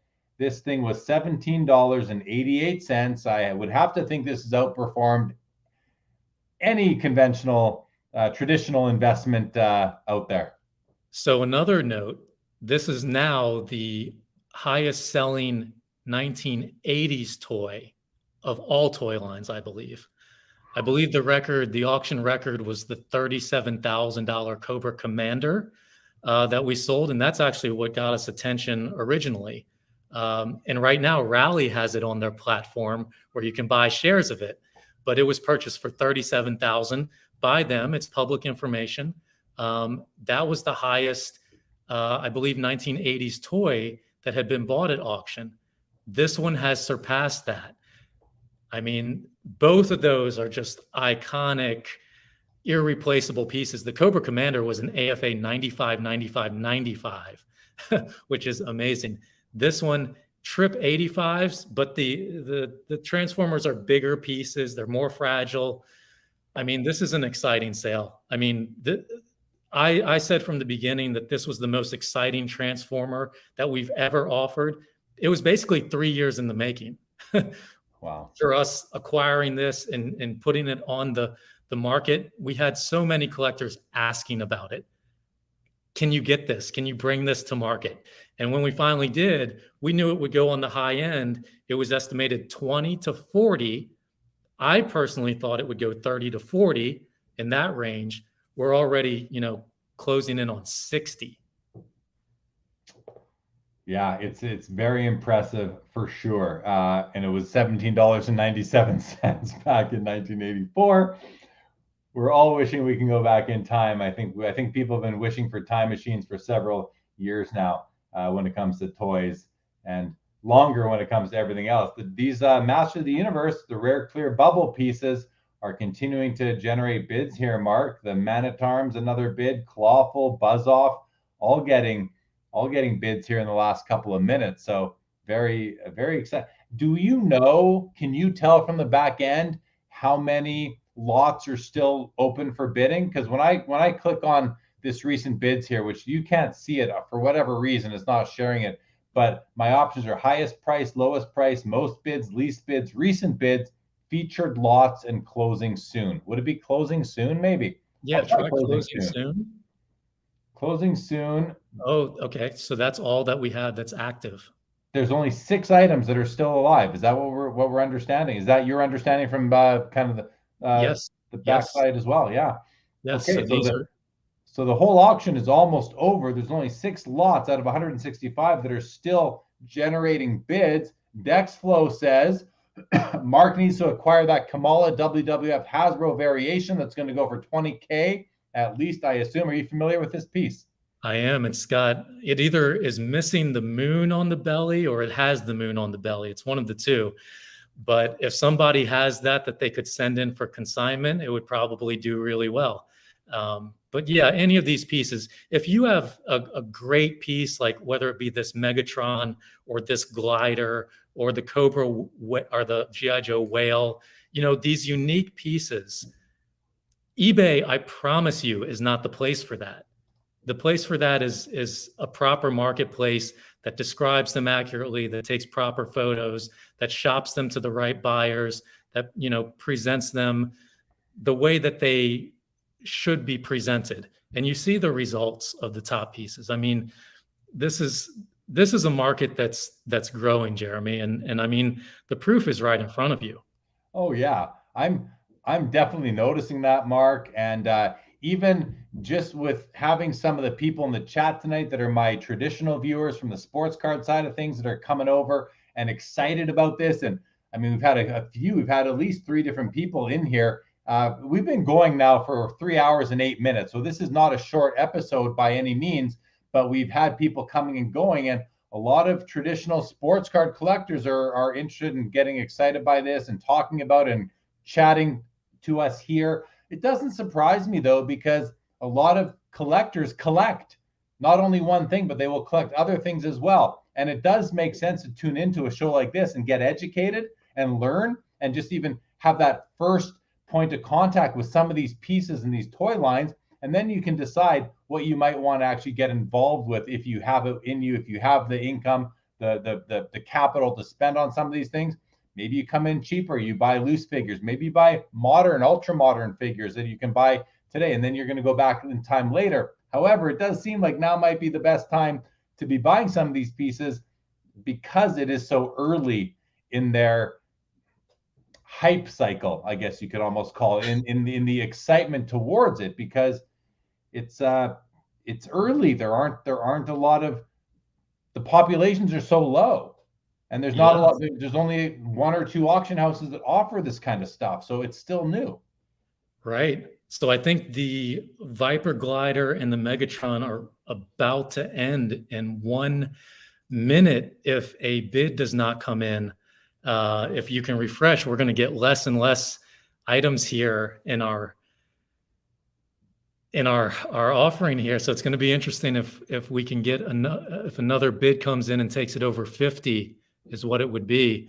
Both of those there's other 85 Megatrons out there, but they don't come to market. The guys that have them, they're completely buried. They won't sell.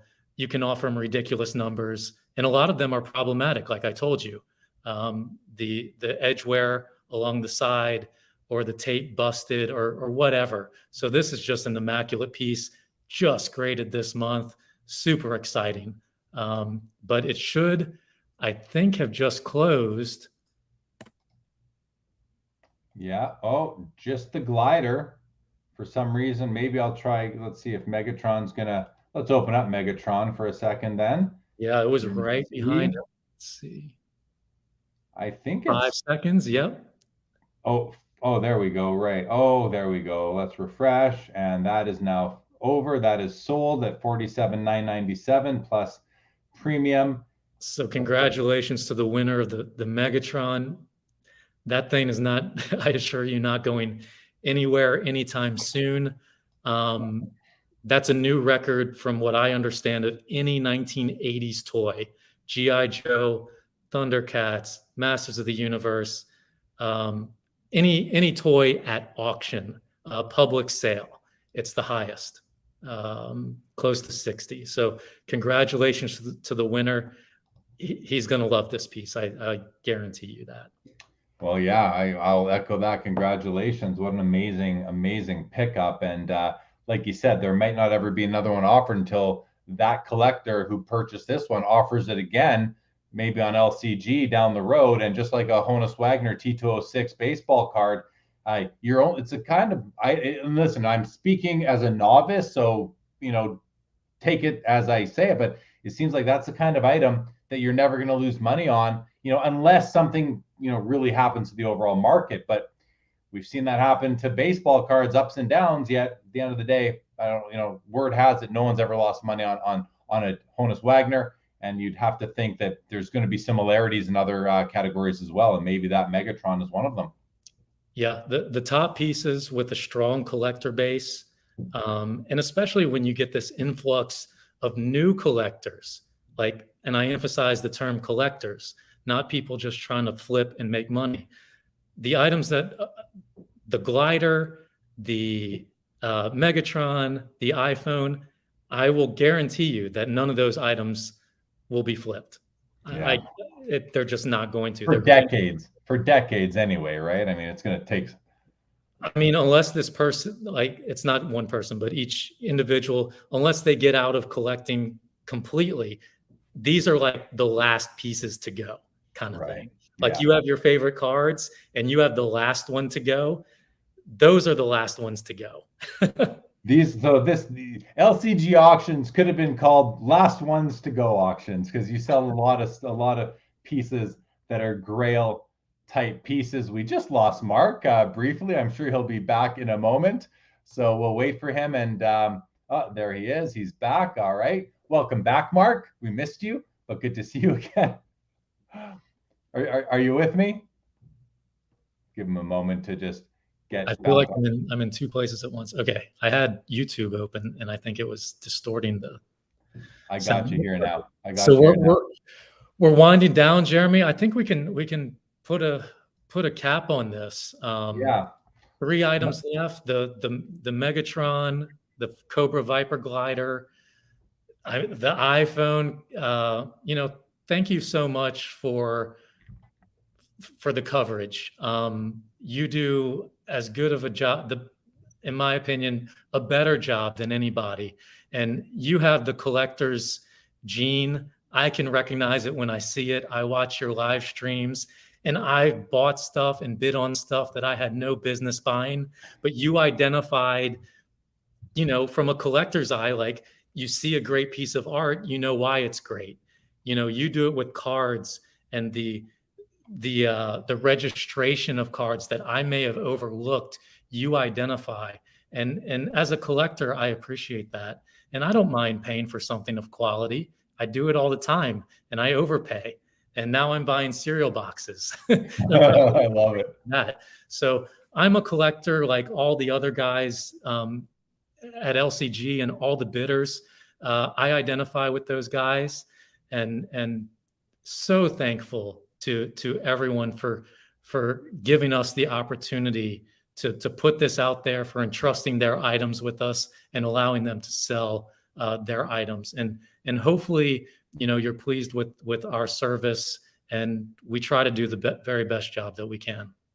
Well, you listen, I mean, I've never purchased from LCG yet. I haven't, but I did some due diligence, and I can tell you that people speak the world of LCG, and I'm sure you hear this too, Mark. So not news to you. We've had people in the chat come in and tell us how great the service is. So, yeah. So, Matt, you're welcome. This is a lot of fun. I do love it. I love learning about these things, and it could end up costing me a lot of money down the road as I get more and more into it.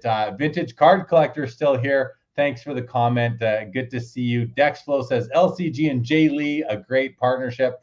Yeah, I'm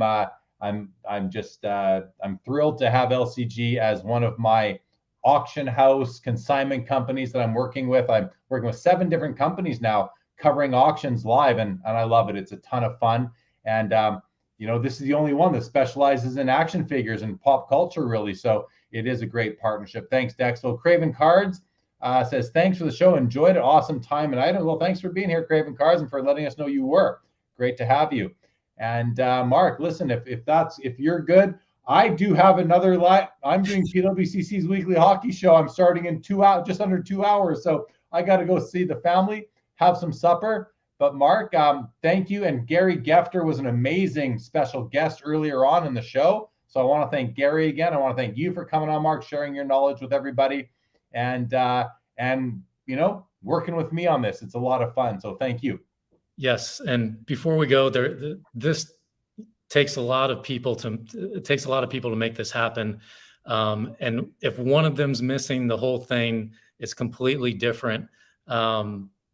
Thank you to Jessica. Thank you to Dennis. Thank you to Yaz. Thank you to everybody that's contributed to LCG.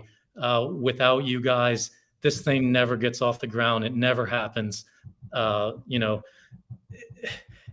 Those guys contribute more than anybody knows, and they're in the background, and they do so much. So there's probably some that I've left out, but everybody that helps out, Paul Ferentz, everybody that's taught me, I'm in a great deal of gratitude towards. So thank you to all the bidders for giving us the opportunity.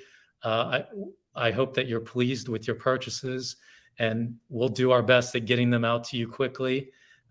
Invoices will be sent out tomorrow, I believe. Later in the day tomorrow, we'll have a final email and that kind of stuff, and you'll have your stuff in hand before you know it. So thank you, Jeremy, for hosting this. Thank you to all of our participants, and on that note, we'll head out. All right, Mark. Thanks again. Thank you to the professor for his last minute comment there. Good to see you. And that's it for LCG Auctions Live tonight, everybody. Thank you for joining, and congratulations on your sales, your purchases. And until next time, have a great week ahead, everybody.